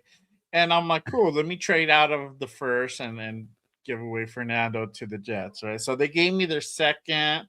They gave me the 21st and their 33rd, and I think they're 53. I don't remember well. I should have written it down. But so I got Reese. Then we already had 14, so I traded back a couple spots, and I got Freeling, and I think I may have gotten the 53 from trading down to 16. So I picked up Monroe Freeling. Then at 21, I got Ty. Then at 33, which is the Jets pick, I got Lee Hunter. Then at R36, I got Jacob Rodriguez. That's why I said, like, you got to get Jacob early. If not, like, he won't be there after 40, after pick 40. Then at 53, I got trading Stukes to address, like, the nickel part. Then I got Jacoby at 81. So picking up a wide receiver, right? That's before we got Naylor. Picked up that running back in Jadarian Price, so getting that 1-2 punch for Genty. Then got Overton at 88. Then got Takario Davis at 102. I got our backup center, not like thinking, oh, what if we don't get Tyler Lindenbaum? Let's say we swing and a miss. So I got Trey Zun out of Texas A&M. High potential there. Romello Height, I got him at another, just to go ahead and start building up that edge room. Mark Bell. So this is what I was talking about to you. This is what we were talking about earlier and getting Colton Miller's replacement. Mark Bell will be that dude at 185 because now you can go ahead and just have him sit behind Colton for a while and just have him like, just learn, bro. Just learn. And just be that guy. And in case Colton goes down, you have your guy already there to go ahead and just pick up the mantle. 218, I should have. This is where I kind of fucked up, but I did like Caden Curry. But I should have gotten another linebacker there. And I got the Jets first next year. Hey, hit the fuck you pay me right now. Hold on. I wasn't prepared for that. I wasn't prepared Hit for that fuck you pay me right now, because Fuck you, pay me. Fuck you, pay me. Fuck you, pay me. whoever this GM is needs a 10-star review. The reason, and people are going to say, you. oh, you're a Fernando Mendoza hater, whatever. No. Look at what we just did with this draft, ladies and gentlemen. You turn one pick into several different picks. We are a impoverished franchise. We need players at every position. Bro, you are now even getting 3 first-rounders next year.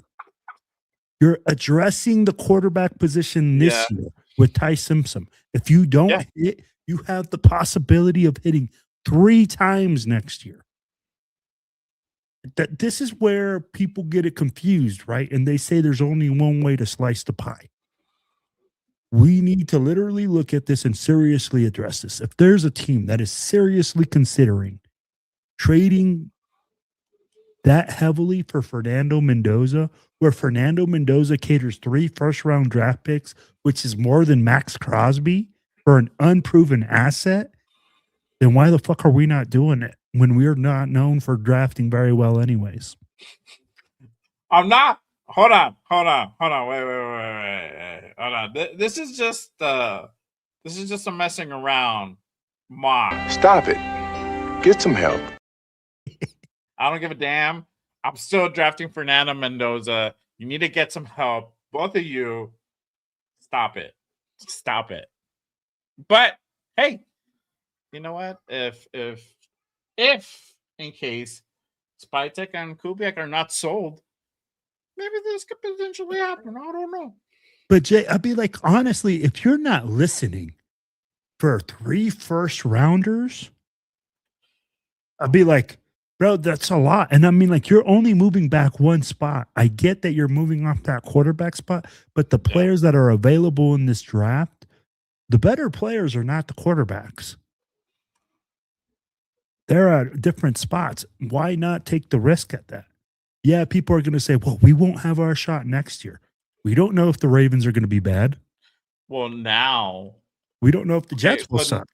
So to play devil's advocate, now you have a better shot of getting into the top 10, potentially the top 5.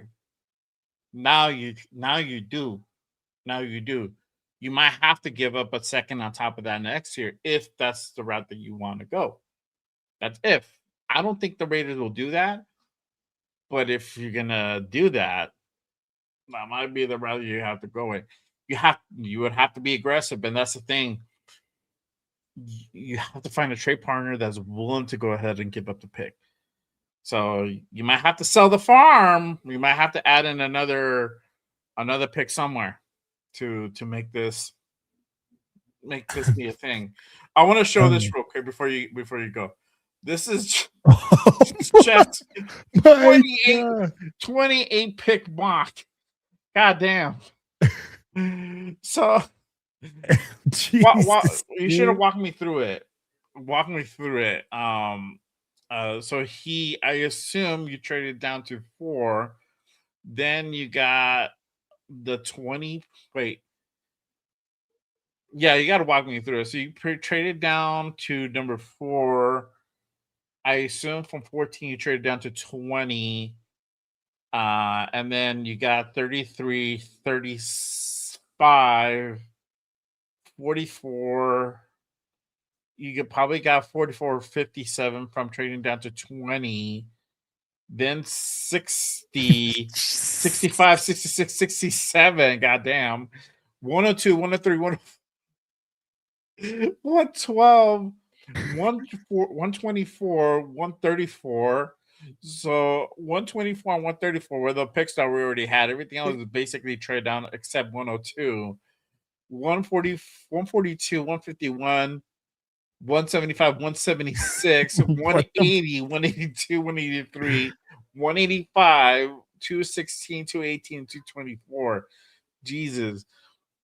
Yes, explain it because I got lost like at. I mean, like, what positions did he 65. address? So he got So he drafted Sonny Styles at 4. Okay. Then he got Caleb Banks at 20. So he got a nose tackle at 20. And then he got Ty at 33, which is crazy that Ty fell that far down. Then he picked up Pons at 35. Then Jacob at 36. Picked up Zion Young at 44. Got a guard in Emmanuel Pregnon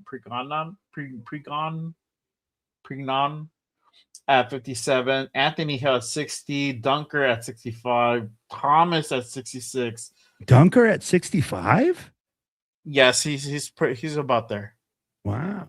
He might go a little bit higher though. So I think it so. depends. Some of them go in second, like high, like middle of the road second. Then he got Crown over in 67.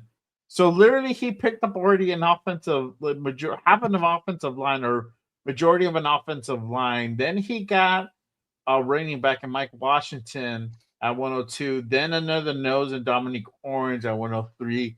Then Brennan Thompson, the wide receiver, at 104, which, well, that's all right. Well, I would have gotten an edge in that 65 round, like the second or third. I don't know if I would have waited to 104.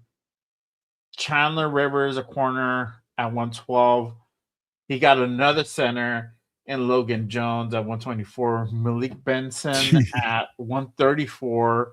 So another receiver at 134. Taylon Green, another quarterback at 142. Got Slaughter, another center at 151. Price Sock at 175 a corner. He got a tight end in Jack Andrews at 176.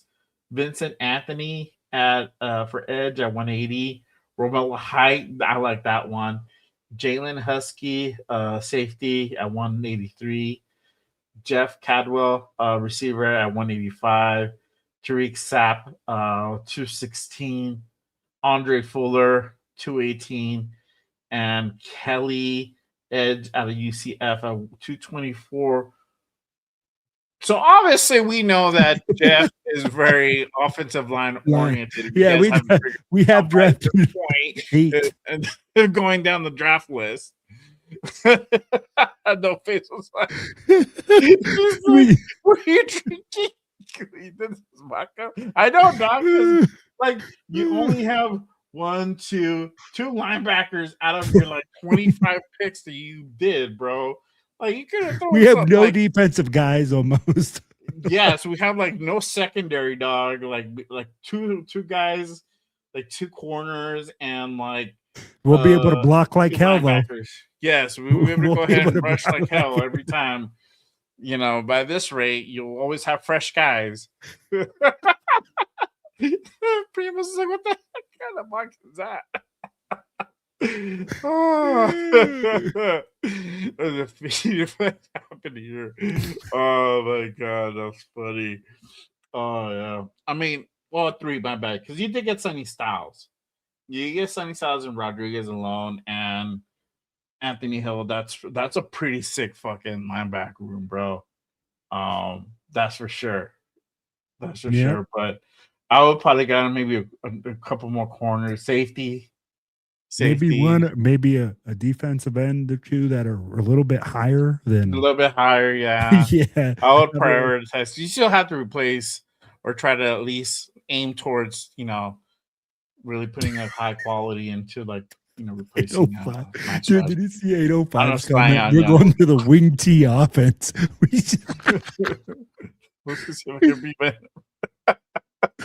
This is like, I don't know, bro. Honestly, like I try to do that with mine, and I'm like, I don't know who the fuck else to pick, bro. Like I think I got everybody. Like I can pick up another. Like I can pick up Death now at this point. Like I don't know what to do. Like I'm like, goddamn. Yeah, we're going to win T off. Nothing but big boys. Jesus, I know, bro. Oh my god. Yeah. We're going back to the beer. Yeah, I know. Huh? Like the Raiders were the only ones on the board every round, bro, at every pick. Like there you go. Oh my 28 god. picks, you can't pay them all. So nice try. Maybe, bro. Hey, we got 48 million in salary cap right you now. just gotta stop now and not 28. pick up anybody else. Yeah. Maybe like one more guy and that's it. That's it. Okay, so Jeff said he traded one to the Jets, then to the Cards, then to the Titans, and so on down the line. Yeah, I figured, bro. Was that's a lot. That's a lot. Wasn't the second post amongst we can try to say we can do some on Wednesday, bro, on when we do the Reddit connection. We've been doing that. It's been pretty cool. We can review your mocks. I just brought mine up because Will brought up trading back from the second round. I mean, trading back from the first round pick. So I'm like, okay, Oh man. there you go. If I screenshot it, social media to blow up. The world knows how the world's going to do. Jesus Christ. Don't put my business out there, man. Don't put my business out there. How dare you? How dare you? Don't you do it. Want to cook? Yeah, bro. If you need somebody to like Jeff, Spytek, if you need guys to come in and help you draft and do some mock drafts, you want to know how is it to trade back, give us a call. Yeah, we got you covered. We got you, bro. We got you, bro. Oh my god, that's hilarious, bro. Oh man, but I appreciate you guys pulling up and walking with us. It's been a fun show, hitting up free agency. Let them know what you got going on. Well, you have anything lined up for this week? Yeah, man, I do, man. Hey, Let them know where they can find you at. Absolutely. All right, guys. Hey, you can find me on the Silver and Black Radio podcast. And tomorrow, man, I'm going to be kicking it with the most notorious crew. I got my boy 401 Raider Jeff in the building. Our boy Cheeto Linus is going to be in the building. And Steven from TBH Sacramento. Then on Tuesday, I got the Silver and Black Radio podcast. And guys, look us up on the Silver and Black Radio podcast.com. And that's pretty much where I'm at, man. Everywhere on YouTube, IG, TikTok, Instagram. Hit us up. I like to chop it up, have some fun, man. And make sure you pull up and catch my guy Raiders Will's next on-screen television performance in Scarface 2. Yeah, I already know, baby. Don't fuck with the Raiders, man. Don't you fuck with the Raiders, man. Don't fuck with the Raiders, man. Tony. Tony. Tony. He's gonna play Tony Montana Jr. You already know. I'm the new Scarface Raider. There you go. Yeah, the little coffee Cuban shop across the street from that club, bro. Okay. You give me a Cubano. Okay, go get me a Cubano. Okay, Jay? Man, that should have been our pick, man. I'm gonna tell you right now. Would have tried it back on top, man. Would have been picking gold out of the street. Let me tell you. Right there. Oh man. And watch. Catch our guy Hollywood Raider Jeff playing the part of Frank in Scarface 2. Frank. He's gonna be the boss. Frank. I tell you something, man. That's a hustle. That's a hustle, man. A guy. Oh man. Oh, that's too funny, bro. Dude, I can't even do it. It's too funny. Oh man. Mother. Oh man, Willito's way. Ain't no way, man. Shout out to my guy, Val Raider. Appreciate you pulling up. We about to go ahead and we've been on for like over 3 hours, bro. I'm about to get yelled at, dog. You about to get maybe yelled at? Probably not. My wife's already in bed, bro. She's okay. She's like, you know what? Just I'll see you when I see you. She's like, go talk to your friends on your TV. I know. Go do the TV thing for the next few hours. Like I'll see you. I'll see you when I see you. I know that's kind of how I get treated here, bro. Oh man, I'm a second-class citizen in my own home. Exactly, bro. That sometimes I feel that way. I'll be like, you know what? You guys don't care about me. Whatever. Fuck you guys. I'm just here to change diapers and 100%, bro. Pay bills, change diapers, and take out the trash. Take out the trash. Take out the trash. Oh man. But make sure you guys go ahead and pull up and hit that like, hit that subscribe on this channel. Just Raiders. I will be back. Oh man, my eyes are burning. I'll be back on Wednesday with the fellas for the Raider Connection. Make sure you guys go ahead and tap in. We have a special guest again on the Raider Connection this Wednesday coming up. We have none other than our guy, Alpha Kasi Raider, will be joining us. And guess what? It's going to be kickoff for free agency. Free agency will start that day. And some of these deals will already be cinched up, but you never know. We might have some other stuff come through the pipeline. So make sure you guys pull up. We'll go ahead and talk about everybody that we acquired today and the rest of the week moving forward up into that day. So make sure you guys go ahead and pull up for that one. It's gonna be a fire show every damn Wednesday, 7 p.m. Pacific on this channel. My guy Jeff's channel, Leo's channel, Cheeto Liner, and LB Rated 10. Make sure you guys go ahead and tap in for that one. But that is our time for today. Appreciate you pulling up, guys. Ray's like, we're gonna get deported back to Cuba. Hey man, let me tell you like this, okay? You need to like it, and share it, and subscribe it to my boy Just Raider podcast, okay? And let's get it done. And go Raiders. Go Raiders. There you go. That's what's up. But appreciate you guys. I will see you guys on the next one on Wednesday for the Raider Connection with the fellas. So make sure you guys go ahead, tap in, hit that noti. As always, if news goes on, I will go on. So if something happens tomorrow, your asses might see me again. But until then, that is it. That is it for me today. That is it from us. I'll play the new outro, the intro, whatever. New one. No Max. So hope you guys enjoyed it. Y'all have a good night. Raiders. Please. Always remember, just Raiders, baby. Let's go.